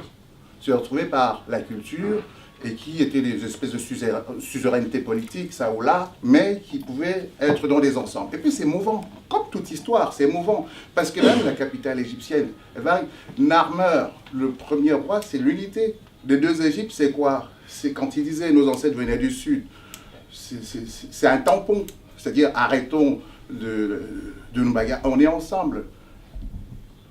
Ça se lit dans les deux sens. Quand on dit Narmer, parce qu'il n'y a pas de vocalisation en égyptien, c'est arbitraire. Tous les travaux de Gardiner et autres. Bon, mais il a bien travaillé sur un certain nombre de choses. Mais maintenant, je peux dire, dans Nimeri, jusqu'aujourd'hui, c'est le roi. Dans les langues en Tanzanie, vous allez partout, ce n'est pas revenu par l'arabe, contrairement à ce qu'on peut penser. Et la Tanzanie, c'était l'Afrique, simplement envahie successivement par Oman, puis par tout le système d'esclavage. Donc, l'Okondela dont vous parlez, par hasard, je travaille sur, parallèlement, quelqu'un qui est en train d'écrire un livre qui m'a demandé à le lire. C'est un descendant de l'Okondela. Et par rapport à Tipoutip, qui raconte tout à fait une autre histoire. Parce qu'elle a hérité de cela, cette dame. Elle a plus de 60 ans maintenant, et elle a décidé de parler. Donc, il y a beaucoup de choses. Je pourrais éventuellement, parce que vous faites un travail qui mérite, je vous êtes un porte-flambeau maintenant, parce que vous avez accès également à des sphères auxquelles d'autres n'ont pas accès. Et vous devez continuer de porter ça. Voilà. Merci. Je vais rebondir avec ce que dit Gabriel. C'est vrai qu'on s'était posé la question, lorsqu'on a présélectionné le livre, de savoir, parce que j'avais suivi une de vos interviews, et le journaliste vous avait demandé si vous étiez en Afrique. Je crois que c'était sur TV5 Monde. Et ben, la réponse était non, puisque c'est vous qui l'avez donné. Donc on a rapporté ce questionnement en fait au niveau des lecteurs des livres présélectionnés. On se disait, Jennifer Richard, elle a écrit un livre sur l'Afrique en partie, mais c'est quand même bizarre qu'elle ne soit pas allée. D'autres voyaient ça sur le plan du respect, en disant que bon, si on veut écrire sur un pays, on prend quand même la peine d'y mettre les pieds. D'autres voyaient ça sur le plan de la crédibilité, en disant, bon, c'est clair qu'il y a les archives, etc. Elle le dit elle-même, hein, elle s'est beaucoup inspirée des archives, des journaux, etc. Mais sur la partie africaine, en tout cas, peut-être qu'il aurait été bien, en fait, qu'elle se rende, en fait, sur place, qu'elle discute. Parce que c'est vrai qu'il y a ces questions écrites, pas écrites, etc. Mais il y a ce côté oralité, qu'on traîne un peu ces temps-ci, mais qui existe. Il y a des gens qui vous transmettent. Moi, j'ai pas mal de connaissances sur cette partie-là qui m'ont été transmises par ma grand-mère, qui les a reçues de sa grand-mère, de mon arrière-grand-mère. Par exemple, sur les explications des tatouages, entre guillemets, c'est que ça signifiait. Voilà, exactement, voilà. Exactement. Mon arrière-grand-mère, par exemple, avait plein de tatouages, et chaque tatouage, en fait, avait une signification. Donc, c'est des choses qui sont encore transmissibles, qu'on peut encore vous expliquer si vous rendez. C'est les derniers des derniers qui sont là maintenant. Et c'est vraiment des informations qu'il faut aller chercher. C'est pas forcément pour vous que j'ai dit ça, mais pour toutes les écrivaines en herbe qui sont là aussi. C'est le moment ou jamais de faire le travail, parce qu'après, ces gens-là, ils ne seront plus là. Je voulais en venir sur le fait que la scène littéraire a des résidences littéraires. Bon, au cas où, si ça vous intéresserait de prendre 2 semaines ou 3 semaines pour aller bien évidemment, voilà, je l'ai découvert sur votre site, en effet, et je ne le savais pas. Et, parce qu'il n'y a pas de référencement d'ailleurs des résidences ou des... Voilà, on est dans les tout débuts. Les deux premières résidences qu'on a faites jusqu'ici, c'était à Yaoundé, mais on est tout à fait ouvert à organiser des choses dans d'autres pays, selon le lieu de travail de l'écrivain. On est ouvert à faire ça. Mais je suis très ouverte. Si c'est une invitation lancée, mais pour la suite, je posterai ma candidature, vous en avez. Voilà, c'est une invitation ferme. Mais une fois de plus, comme Gabriel l'a dit, moi je suis impressionnée en fait par le travail que vous avez fait, on l'a déjà dit, mais le retournement en fait, parce que c'est pas évident pour les gens d'ici, qui sont quand même des gens de pouvoir, de quitter une position de confort, de pouvoir, etc. Et se dire, je vais peut-être aller voir de l'autre côté du périphérique, pour rester à Paris, voir ce qui se passe. Franchement, moi je vous dis mais bravo. Je vous donne mes encouragements et puis voilà, on va continuer dans la critique du livre, critique positive, critique Tu veux intervenir, Chekna? Voilà. En fait, ça, ce que Gabriel vient de dire, ça propose un peu la question de l'altérité en Europe. Edouard Saïd en a parlé dans l'orientalisme, c'est-à-dire l'idée que l'Europe se fait de l'Orient. Ou Moudi Mbe en a parlé dans The Invention of Africa, c'est-à-dire l'idée que l'Occident se fait de l'Afrique. Il dit que en fait, l'Occident se mire dans le miroir de l'Afrique pour se construire. Donc c'est une manière de dire tous ces stéréotypes dont on parle ici ou là, pour parler de l'Afrique, c'est aussi une manière de se positionner. C'est une manière de se positionner, de dire ce qu'est l'autre aussi. L'autre ici, bien sûr, c'est l'Afrique.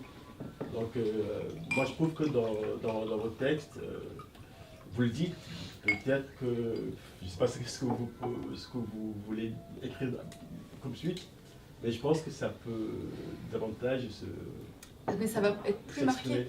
Mais en effet, pour préciser, enfin pas pour préciser, mais pour apporter une remarque très ironique à ce que disait Gabriel, je pense que vous avez tous adoré la phrase de Sarkozy en 2007 à l'université justement chez Camtadia sur le fait que l'homme africain n'est pas encore suffisamment entré dans l'histoire. Et vraiment, à l'époque, moi 2007, bon, ça m'a pas choqué. Moi, je me suis dit, non, l'histoire africaine, je connais pas, puis ça m'intéresse pas spécialement. Donc, tout ça pour vous dire que le chemin a été long. Le chemin a été très très long pour se rendre compte qu'en effet, il y a l'histoire sur place. Mais surtout, moi, c'est pas l'histoire sur place dont je parle. C'est pour ça que non, j'y suis pas allée. Mais je ne prétends pas parler de l'Afrique, c'est pour ça. C'est-à-dire que c'est irrésistible aussi.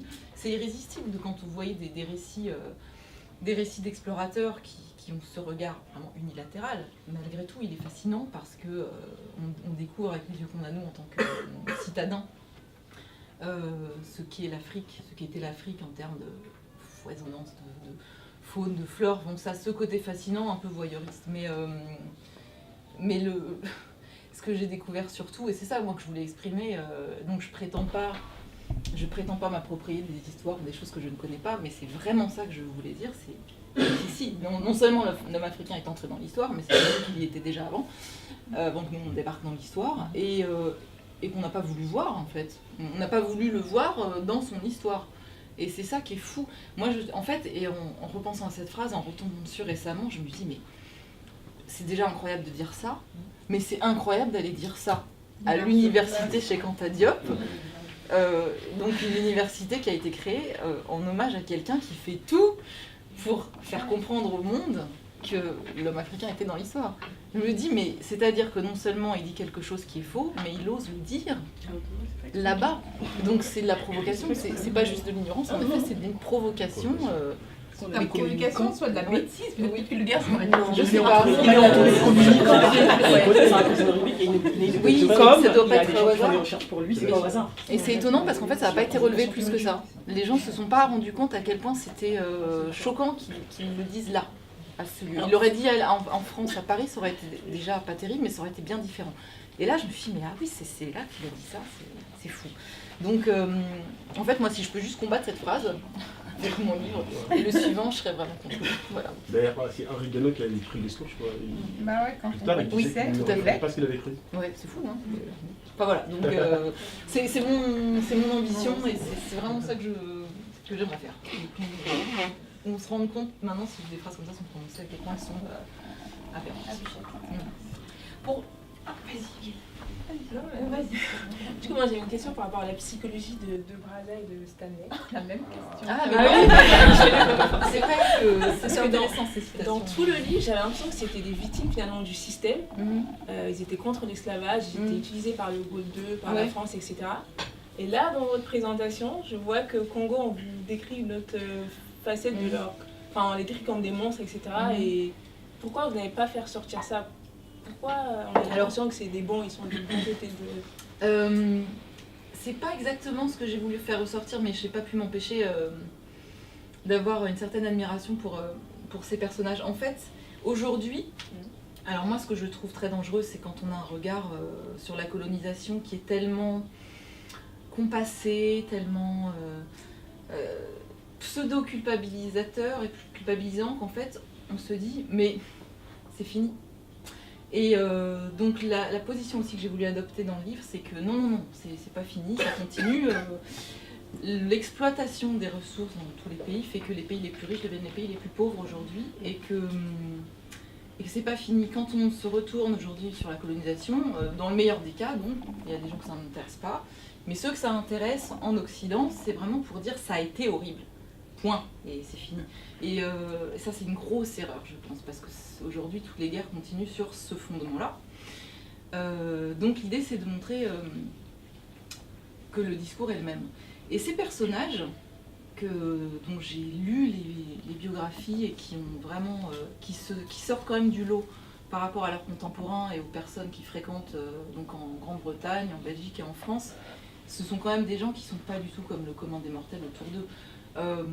Et là, on parle plus du tout d'origine, de couleur de peau, on parle juste de classe sociale. Donc on a affaire quand même avec un Stanley, à quelqu'un qui est vraiment né dans le ruisseau, qui est né bâtard, qui n'a pas connu son père, à peine sa mère, qui vient de rien, et qui a dû fréquenter des nobles en Grande-Bretagne, qui est une société mais vraiment sclérosée en termes de classe sociale.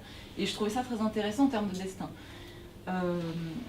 Brazza, c'est très différent. Il y a une concurrence justement avec Stanley qui me semble amusant parce que Brazza est d'essence noble, il a fréquenté vraiment la haute société depuis sa naissance.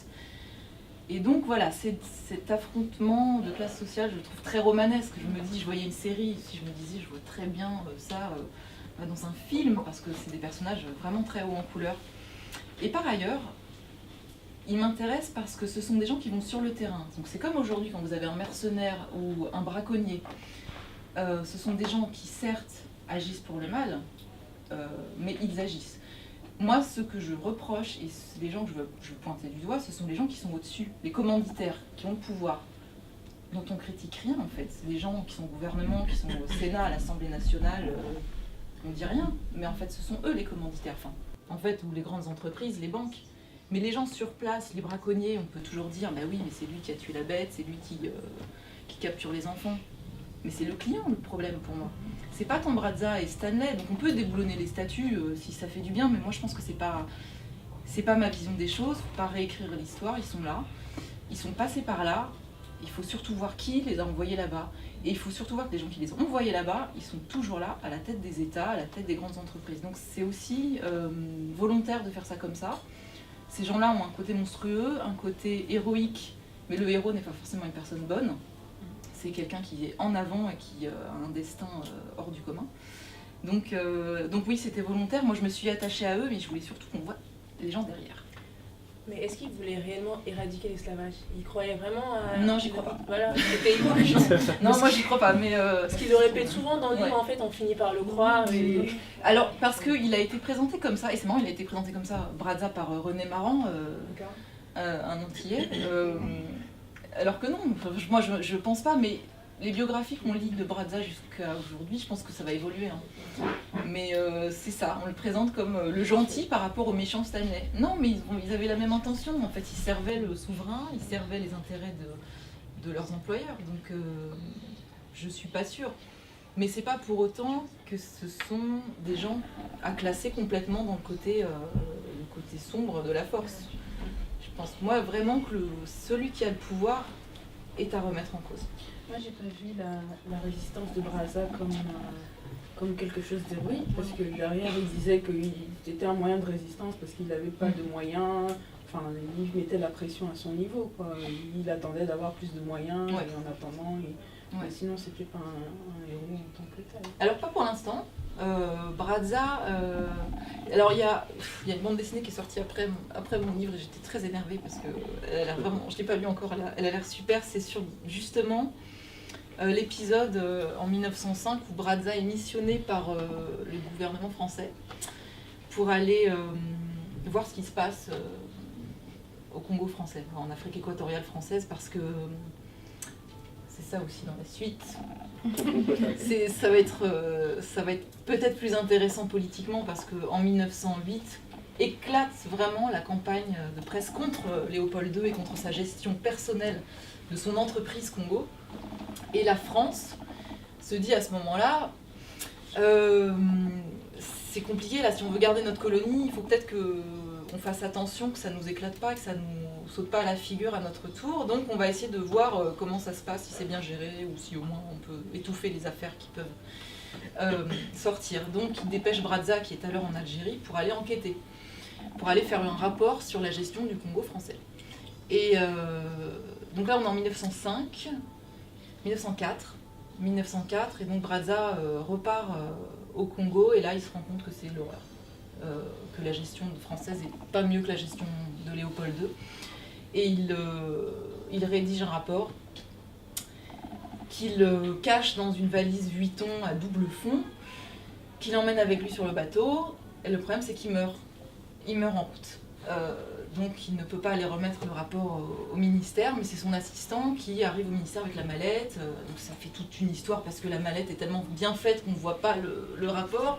Ils font venir Vuitton qui arrive au ministère et qui arrive à exhumer enfin le rapport que le ministre parcourt et se décompose au fil des lectures. Et en fait il se dit mais si ça sort, mais on est foutu, comme Léopold II, c'est-à-dire qu'on va devoir rendre le territoire. Enfin le rendre à qui? On ne va pas quand même le rendre aux Africains, c'est impensable, on ne va pas le vendre aux Anglais. Enfin, et donc Brazza, et le ministre décide de mettre le rapport au coffre.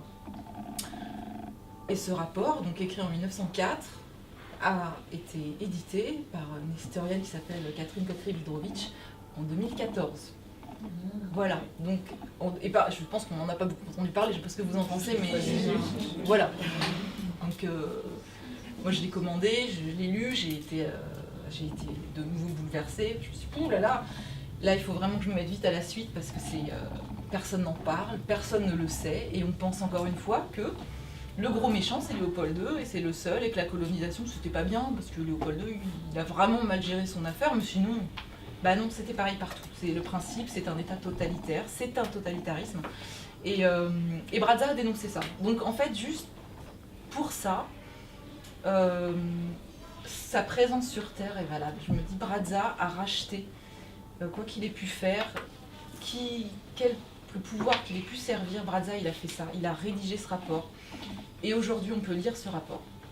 Depuis 2014, donc 400 ans plus tard, 110 ans plus tard, on peut lire ce rapport et je trouve ça incroyable. Donc en fait, Brazza a une partie héroïque en lui, même si de son vivant, il n'a pas... En plus, ces erreurs qu'il a commises parce que personne ne l'a envoyé là-bas. Enfin, après, il a été utile. Il a eu une utilité. Mais bon, moi, je vais peut-être rebondir sur ça et en mesurant un peu mes paroles, parce que ce rapport, je ne l'ai pas lu. Je vais le lire pour voir le côté héroïque de Brazza, que moi, je ne vois pas encore jusqu'ici. Pour dire, c'est vrai que le livre, en fait, est une sorte de profilage, hein, même psychologique, hein, des personnages, notamment Brazza, Léopold II et puis Stanley.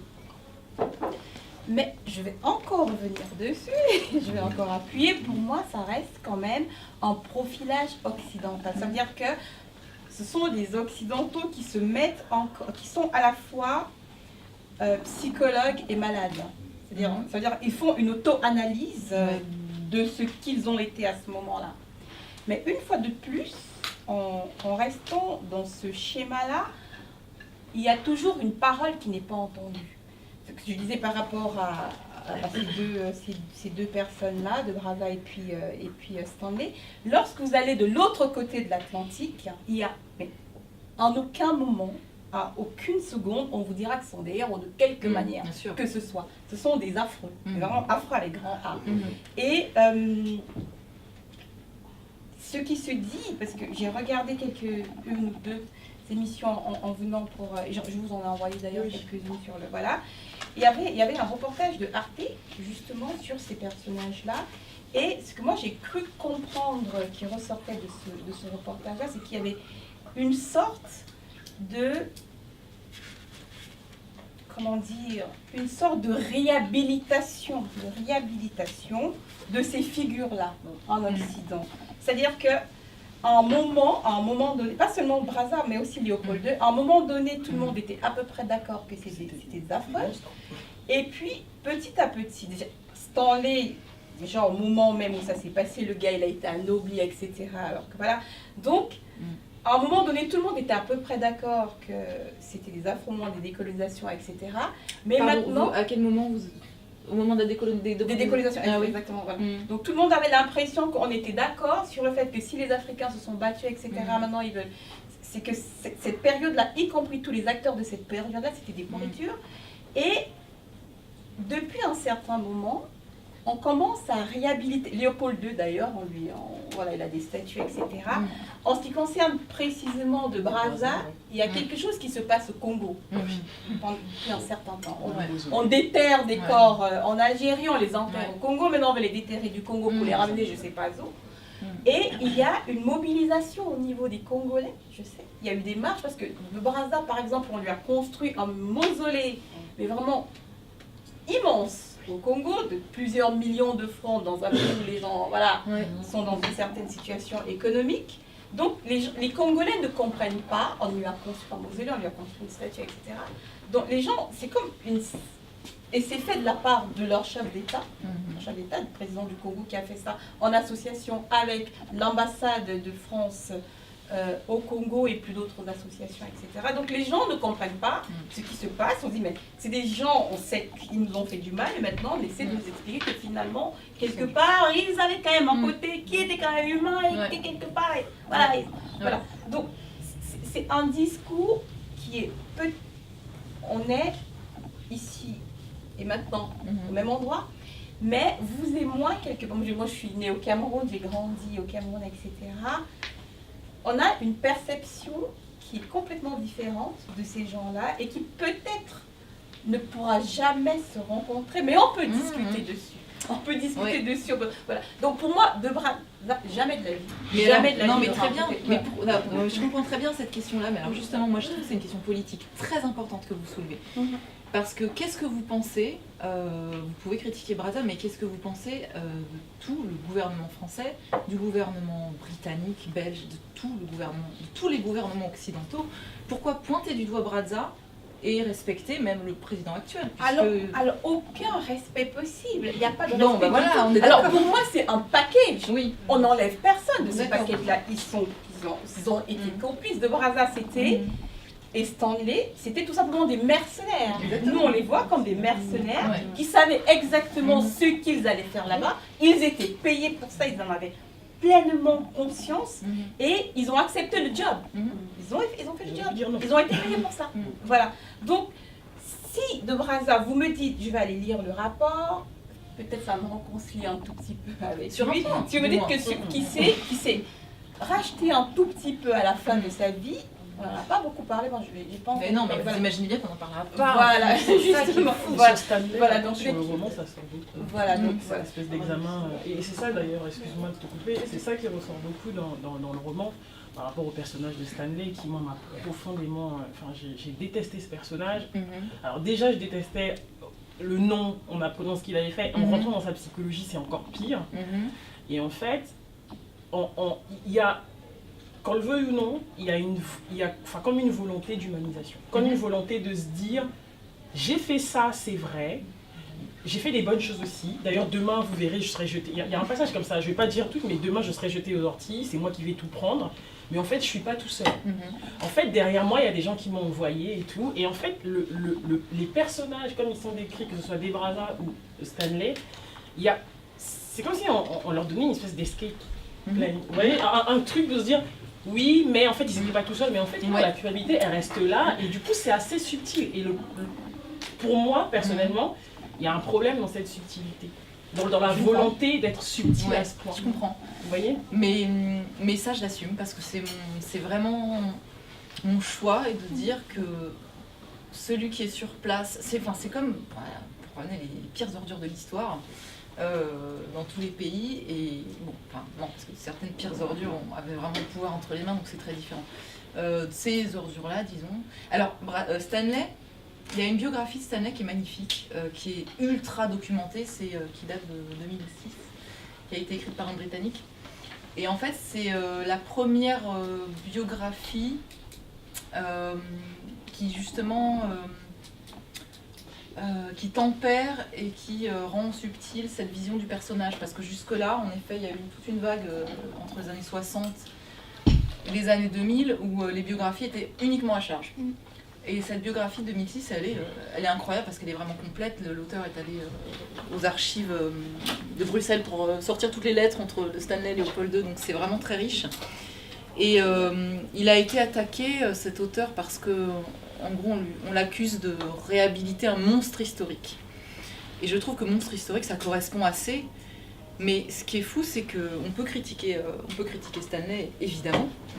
Mais je trouve que le respect pour la reine Victoria, il reste assez intact. Et moi, c'est ça qui me choque, c'est le respect qu'on continue d'avoir pour les gouvernements dans tous les pays.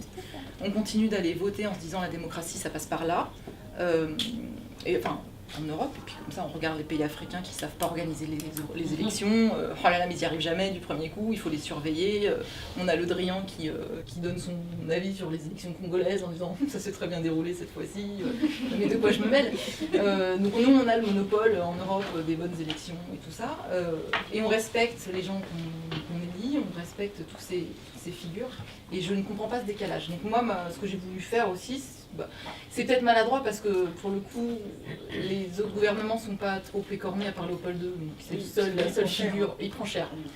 Parce que pour le coup, il avait le pouvoir et le pire est encore à venir parce que là, il est encore calme. Mais moi, c'est cela que je veux dénoncer en fait. Et comme je trouve que donc, il y a une réhabilitation depuis quelques années des personnages. Donc Léopold II, il a une rue dans Paris, il a des statues à Bruxelles. C'est quand même le roi respecté qui est toujours dans... Enfin, c'est la dynastie de Léopold II qui est toujours au pouvoir, donc c'est un peu compliqué pour eux, en plus de dire que c'était une ordure finie. Mais ils y arrivent un peu. Hein. Et les Belges, je trouve qu'ils arrivent quand même à prendre beaucoup plus de recul qu'en France sur leur histoire. Donc, voilà, moi, je comprends vraiment ce que vous dites et je suis contente d'en entendre parce que c'est très intéressant d'avoir ce point de vue qui est plus que tempéré en fait. Ici, c'est vrai qu'on a un regard même très froid sur ces personnages d'exploration. Mais moi, ma bête noire, c'est les gouvernements. Mais je comprends. Du coup, je comprends mieux votre approche avec cet échange qu'on a maintenant. Je me mets dans une position d'occidentale en fait. Voilà. Et je comprends en fait que ce que vous nous exprimez, c'est qu'on a en fait des véritables salopards qui ont fait le travail par derrière, etc. Et qui, quand ça s'est gâté, ont mis 2 ou 3 personnages en avant en disant voilà les mauvais, défoulez-vous. Et puis voilà, ça s'arrête là. Mais c'est vrai que vu comme ça, je suis assez d'accord avec vous. Il peut y avoir plusieurs points de vue et quelque part on se retrouve. Non mais c'est intéressant parce qu'en effet, l'idée, justement, ça m'embête que certaines personnes, et vous avez raison, puissent sortir du livre en se disant donc elle est indulgente envers ces personnages, donc peut-être envers la démarche colonisatrice. Et je veux surtout pas donner cette idée-là, mais encore une fois, j'ai pas tout dit. Je vais peut-être une dernière question. C'est vraiment la dernière des dernières. Donc en tant que juge, en fait, je me mets dans la place du juge dans un tribunal. Vous venez avec... Vous m'aviez pas dit que c'était un... Non, c'est pas vous. Non, c'est pas vous comme elle dit. Donc, on m'amène Stanley et puis de Brazza. J'ai lu l'affaire, etc. On m'explique ce que les gars ont fait, les faits, etc. C'est peine de mort. Voilà. Et puis après, il y a un avocat qui vient et dit non, attendez, écoutez, j'ai fait quand même le profilage psychologique de ces gars. Vous expliquez ce que vous expliquez. Finalement, les gars, ils ont quelques circonstances atténuantes qui font que la peine sera réduite. Donc, en gros, c'est ça. Donc, d'une part, on aura la partie civile qui est représentée par l'Afrique qui va dire mais c'est un scandale, hein. C'était des affreux, ils méritaient la peine de mort. Quelque part, on a la famille qui va dire mais oui, vous avez quand même pu les voir dans la globalité de leur humanité, etc. Et que peut-être que la peine qui sera appliquée et qui sera un peu plus légère, c'est celle qui correspond. Donc, en gros, c'est ce que je peux dire. Maintenant, peut-être qu'en sortant d'ici, je dirai autre chose. Florian, moi je venais dire, ce que je viens de dire est très pertinent. dans la mesure où en fait, l'Europe a toujours parlé au nom de l'Afrique. Elle continue toujours à parler au nom de l'Afrique. Et il serait temps maintenant que les Africains se réapproprient leur histoire, qu'ils voient l'histoire à travers leur propre perception. Bien sûr. Ouais, parce que par exemple, pour prendre le cas de Gaulle. De Gaulle, il est héros en France ou partout, mais en Afrique, moi, de Gaulle, moi je trouve qu'il est ignoble, ça, de Gaulle. Bah oui, je comprends avec son ami. Comme d'autres personnages. Ouais, donc c'est une perception, c'est une perception. Bien sûr, mais non, mais comme disait Gabriel, c'est en fait, il faut aussi qu'on donne la parole, c'est-à-dire qu'à un moment qu'on se tourne vers d'autres populations. On en parlait tout à l'heure. La parole, la donner peut-être pas, non, mais l'entendre. L'entendre, exactement. Et on disait tout à l'heure aussi avec. À un moment donné, oui, il faut l'arracher. Il y a une. La parole, elle a été arrachée. Est-ce qu'elle est diffusée? C'est autre chose. Non, mais voilà, elle est pas diffusée. Le problème, c'est le taux de pénétration. Les gens parlent en Afrique, les gens écrivent en Afrique. Mais où est-ce qu'arrivent ces publications? Où est-ce qu'arrive cette parole? Là, juste là, aujourd'hui, on est combien? Si on se regarde, là, on est combien pour entendre ça? Après, que va devenir ce qu'on est en train de se dire aujourd'hui? Et pourtant, c'est capital. Donc les Africains parlent, les Africains écrivent, mais tant que le pouvoir sera concentré dans une certaine partie du monde, ben, on continuera à parler, à crier dans le vide. C'est ça en fait. Je voudrais rebondir sur ce que vous venez de dire. En fait, je me posais la question de savoir quel a été l'accueil de votre livre, de votre roman. Et surtout, au début, vous expliquez que vous avez fait toute votre démarche, vous avez beaucoup lu, ça a changé votre perception et que vous aimeriez transmettre ça et que d'autres personnes changent aussi leur perception. Et moi, quand je lis le roman, quand je vois sa taille, je me dis, il n'est pas du tout accessible en fait. Donc comment on peut comment on peut réussir à ce que d'autres personnes aussi changent leur perception, apprennent et connaissent même l'histoire de la colonisation. Parce que moi, je disais au début que j'ai fait des études d'histoire, j'ai fait spécifiquement le choix de choisir l'histoire de la colonisation, mais je sais que j'ai des amis qui sont aussi d'origine africaine et qui ne savent pas du tout ça. Donc moi, je me demande, à chaque fois je participe à des événements, on discute, comme vous disiez tout à l'heure, et finalement, ça reste entre nous. On va essayer d'en parler à droite, à gauche, mais les gens n'ont pas... Enfin, nous, on a cette curiosité-là qui est peut-être de notre famille, de notre éducation, de notre curiosité naturelle, mais comment on fait pour démocratiser et apporter aussi un peu ça aux gens, en fait? Mais c'est... non, mais là, c'est une question très vaste. Moi, j'ai pas la prétention de résoudre ce problème. En revanche, c'est un problème qui concerne tout le monde, parce que quelles que soient les origines qu'on a, la plupart des gens s'en fichent, en fait. Vous pouvez venir, en effet, du Cameroun ou de la Creuse. La plupart des gens n'ont pas envie de savoir ce qu'ont vécu les grands-parents et les ancêtres, donc c'est dommage pour tout le monde. Ouais, beaucoup de monde. Je sais que dans ma famille, il y en a beaucoup. Mais chez tout le On monde. ne parle pas des choses qui ne vont pas, en fait. C'est pas après, c'est pas la même chose. Oui, la douleur. Oui, mais des fois, ça joue. Et en termes de diffusion, en termes de diffusion, comme le disait Aurore tout à l'heure, moi, si je fais quelque chose que j'estime étant mal, je ne vais pas laisser mon système de diffusion de paroles laisser parler les victimes. Du coup, la question après, c'est comment s'organiser pour se faire entendre. Parce qu'au final, on parle. Alors aujourd'hui, moi, après, c'est de ma formation, les réseaux sociaux m'aident beaucoup à entendre en suivant les bonnes personnes. Mais c'est vrai que peut-être, parce que c'est pas jamais les oppresseurs n'ont voulu donner une place à la table aux opprimés. Ça n'arrivera jamais. Tu rentres pas par la grande porte. Donc du coup, la question après, oui, ça amène à réflexion, mais je pense pas que ce sera le pouvoir en place qui va nous aider à nous exprimer. Et surtout, c'est pas une question d'aujourd'hui. Tu attaques le livre. Non, on est d'accord ça. Non, mais c'est une façon de parler, de façon générale. En disant il est inaccessible. Mais en fait, là, je vois ce livre comme la lettre de George Washington, Williams, sa lettre ouverte. Et pourtant, elle n'était pas si longue que ça. Elle était accessible, diffusée. Mais qu'est-ce que les gens ils ont fait en fait? C'est qui lui? Puis campagne de médiatisation pour le décrédibiliser. Et puis c'est tellement invraisemblable au final que les gens se disent non mais Oui, c'est pas possible, les forces du roman aussi. La question, c'est pas vraiment les 750 pages, hein, parce que quand on est vraiment curieux, on s'y colle en fait. C'est même pas la question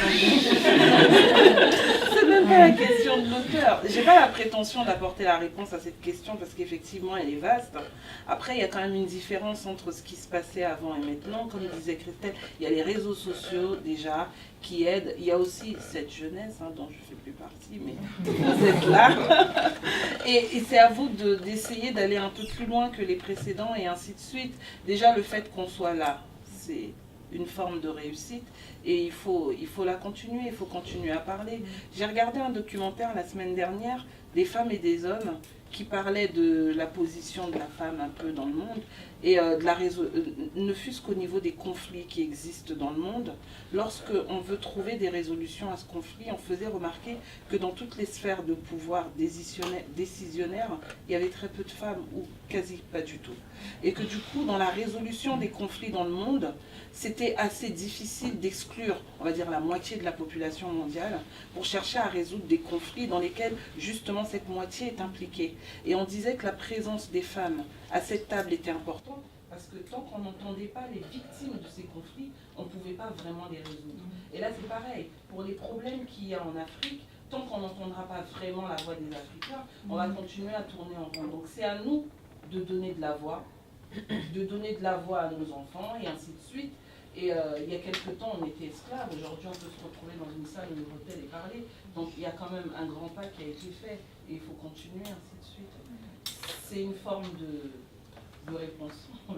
Moi, j'ai une question en fait, qui m'a vraiment frappée dans le roman. C'est la façon dont tu parles de l'aspect commercial. C'est-à-dire que c'est vraiment une question d'argent. C'est-à-dire qu'on pourrait poser... Enfin, après, voilà, il n'y a pas longtemps, je lisais un article qui demandait à des étudiants dans une ville de province, à des enfants de CM2, de pouvoir parler des bienfaits de la colonisation. Et en fait, c'est passé ce truc. Et du coup, moi, j'ai trouvé très intéressant, en fait, que tu puisses accentuer justement cet aspect commercial d'argent, parce que même quand on est dans la tête de Léopold II, j'ai vraiment pas aimé être dans sa tête à cet homme. C'était pénible, mais par contre, j'ai retenu certaines choses. C'était un maître de la com, il était vraiment très doué là-dessus. Je ne vais pas exprimer d'admiration parce que j'en aurais jamais pour cet homme-là, mais il maîtrisait la communication et il maîtrisait toutes les personnes, tous les gouvernements, quand il organise ses conférences. Enfin, c'était vraiment un stratège, voilà, un manipulateur narcissique. Voilà. Et donc voilà, et je voulais vraiment que tu puisses du coup nous parler un petit peu de cet aspect commercial, parce que même à un moment donné, je crois que Stanley, il va pour délivrer le nom m'échappe, je suis désolée, il va délivrer quelqu'un dans... Oui, Pacha, exactement, je suis vraiment désolée. Et donc du coup, il y a son ami qui vient, qui lui a le pouvoir commercial et aussi la façon dont ils sont tout le temps en train de chercher des fonds pour pouvoir y aller. Et du coup, la question qui paye, je voulais que tu rebondisses un peu sur ça. C'est en effet c'est un axe, pareil, c'est comme la bête noire, c'est le gouvernement, pour moi, c'est pas les mecs sur place qui vont vraiment sur le terrain.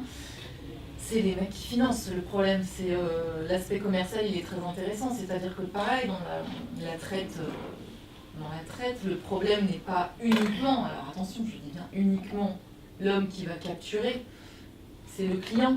Le problème, c'est qu'il faut suivre l'argent pour savoir qui est le responsable d'une politique, souvent désastreuse, parce que c'est là qu'il a vraie raison. Et donc, qui finance. Bon, alors en l'occurrence, c'est une opération plutôt entre occidentaux, quoi. Il va chercher un gars qui est d'origine autrichienne, donc ça se passe entre eux, et c'est financé par des Britanniques.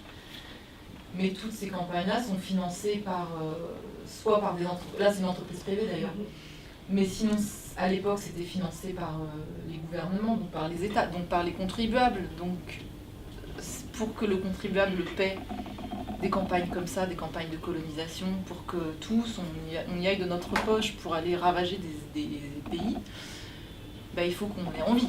C'est-à-dire que si on savait que notre argent allait au massacre de population, on ne paierait pas ses impôts. Et donc toute l'action d'un gouvernement, c'est de faire payer ses impôts aux contribuables pour pouvoir mener ces guerres. Et l'aspect commercial, pour moi, il est primordial. C'est-à-dire que l'esclavage, puis la colonisation, c'est aussi avant tout une question d'argent et à qui ça profite. Et encore une fois, quand on voit des magnifiques musées dans Paris, je ne sais pas si vous connaissez le musée Nissim de Camondo, près du parc Monceau, le musée Jacques Marandré, fin 19e siècle, art nouveau, c'est beau, c'est magnifique, ça flamboie dans tous les sens. Mais d'où vient l'argent? L'argent, il est là. C'est d'autant plus vrai qu'il y a un historien africain qui n'est pas mainstream, donc qui n'est pas très connu. C'est un monsieur qui doit avoir 80 ans aujourd'hui, grand résistant, qui a d'ailleurs été primé par la scène littéraire il y a 3 ans. Wemba Bonga. Je vous écrirai ça. Qui a écrit un livre dont le titre résume ce que vous dites. À propos de l'esclavage, ça s'intitule « Quand l'Africain était l'or noir de l'Europe ». Autrement dit, il fait un parallèle entre l'esclavage hier et la quête du pétrole aujourd'hui.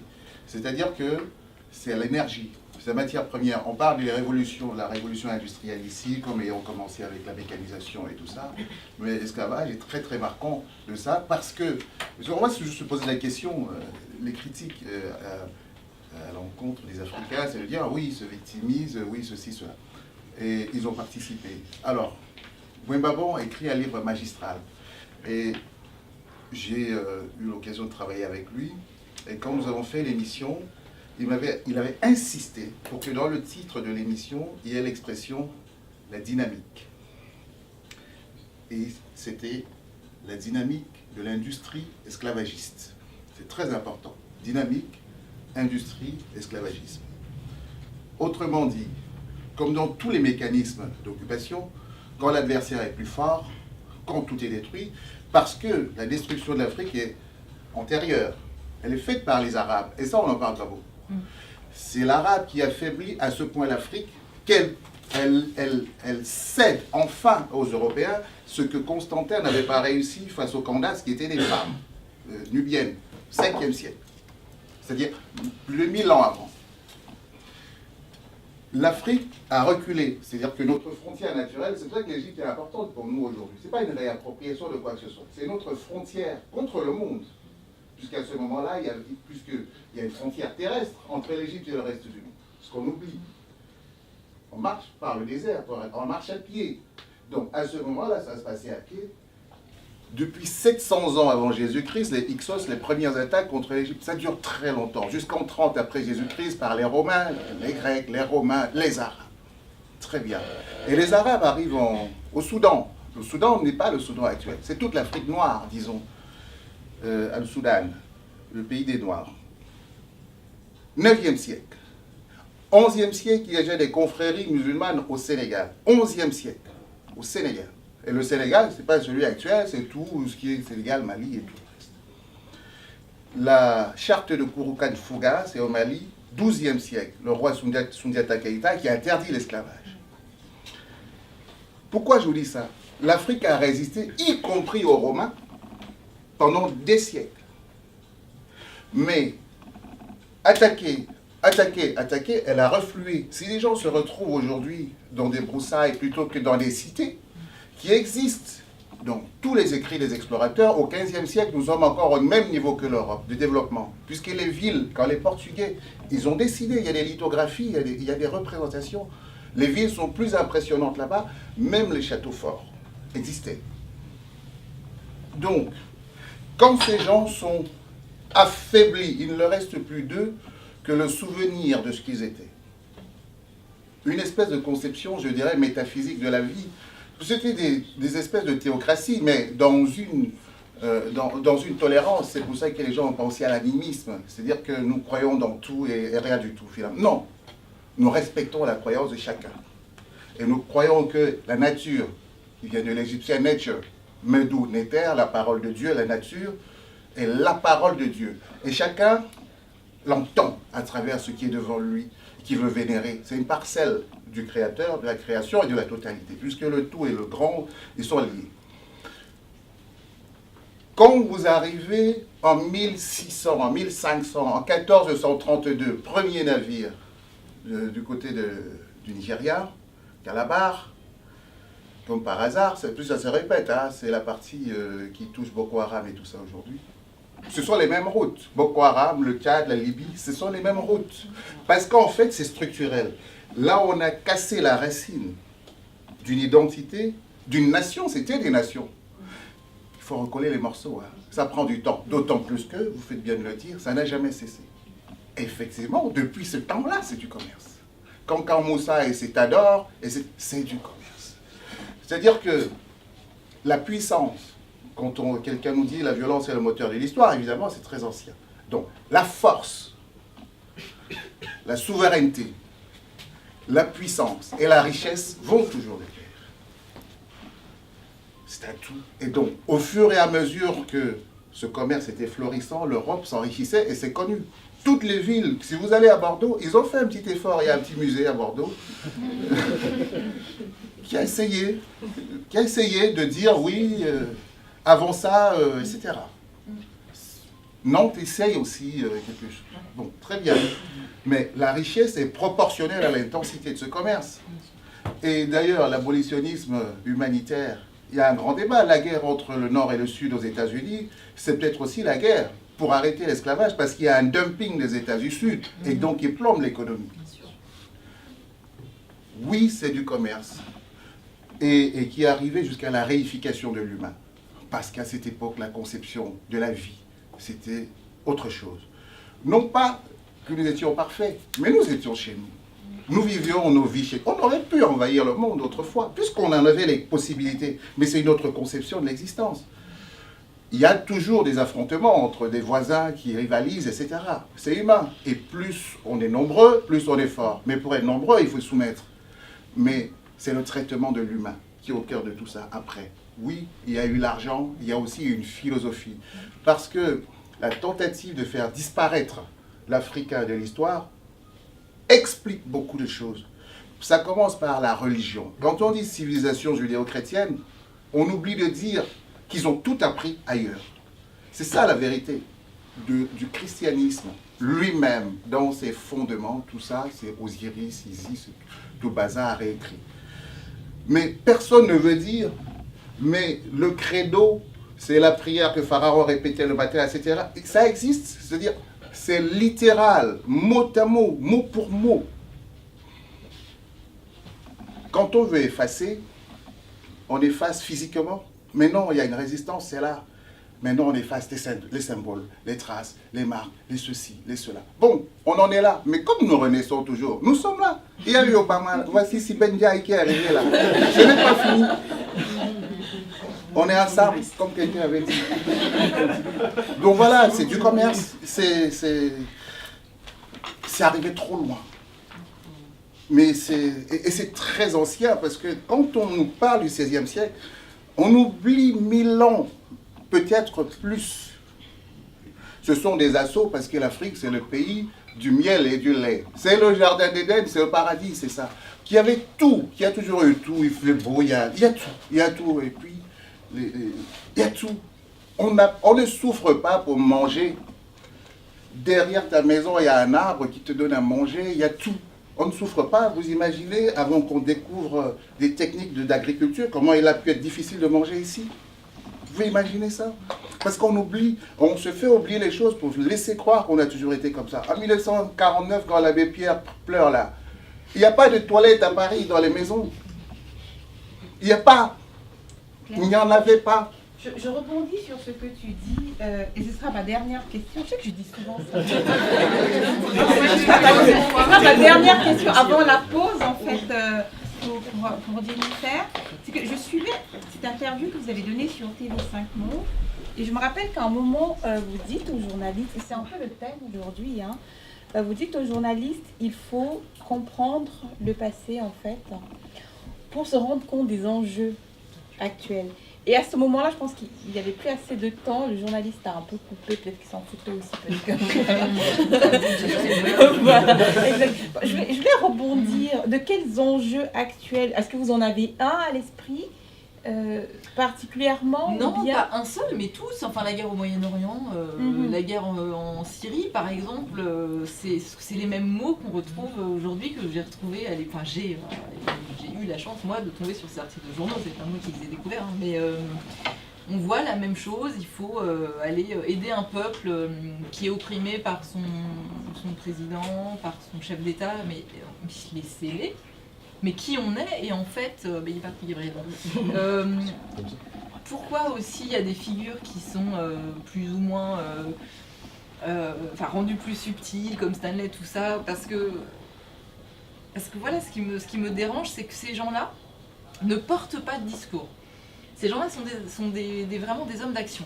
Ils n'endossent pas la bannière droits de l'homme. Donc, vous pouvez leur reprocher ce que vous voulez, mais pas l'hypocrisie.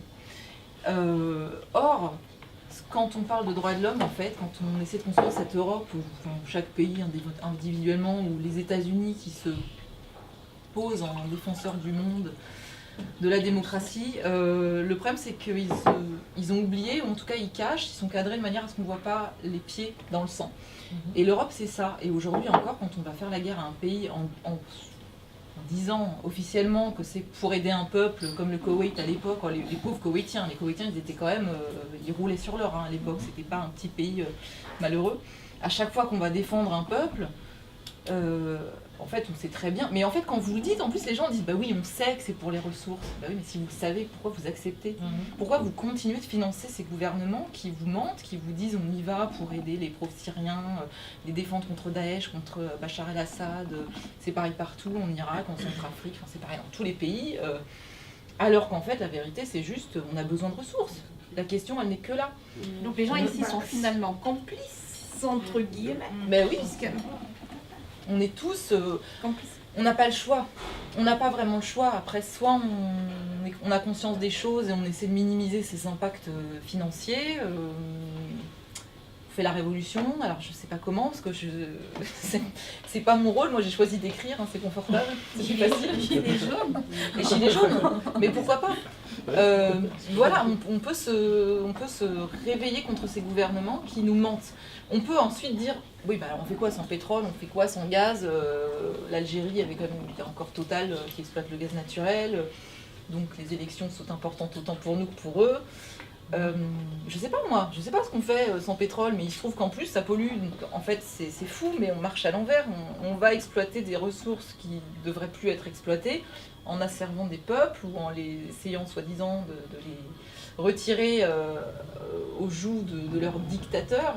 C'est ce qui se passe dans la plupart des pays d'Afrique encore aujourd'hui, donc voilà, moi je suis très floue, mais cette question me tient vraiment à cœur, et depuis que j'ai fait mes recherches, ça me tient vraiment, vraiment à cœur. Question commerciale en fait. Est-ce que ce serait pas aussi sa dernière Du coup, on va faire une pause. Ah bon, on va laisser restaurer un peu. Je vais noter. Et on reviendra, peut-être qu'on va passer en Amérique. Ah oui.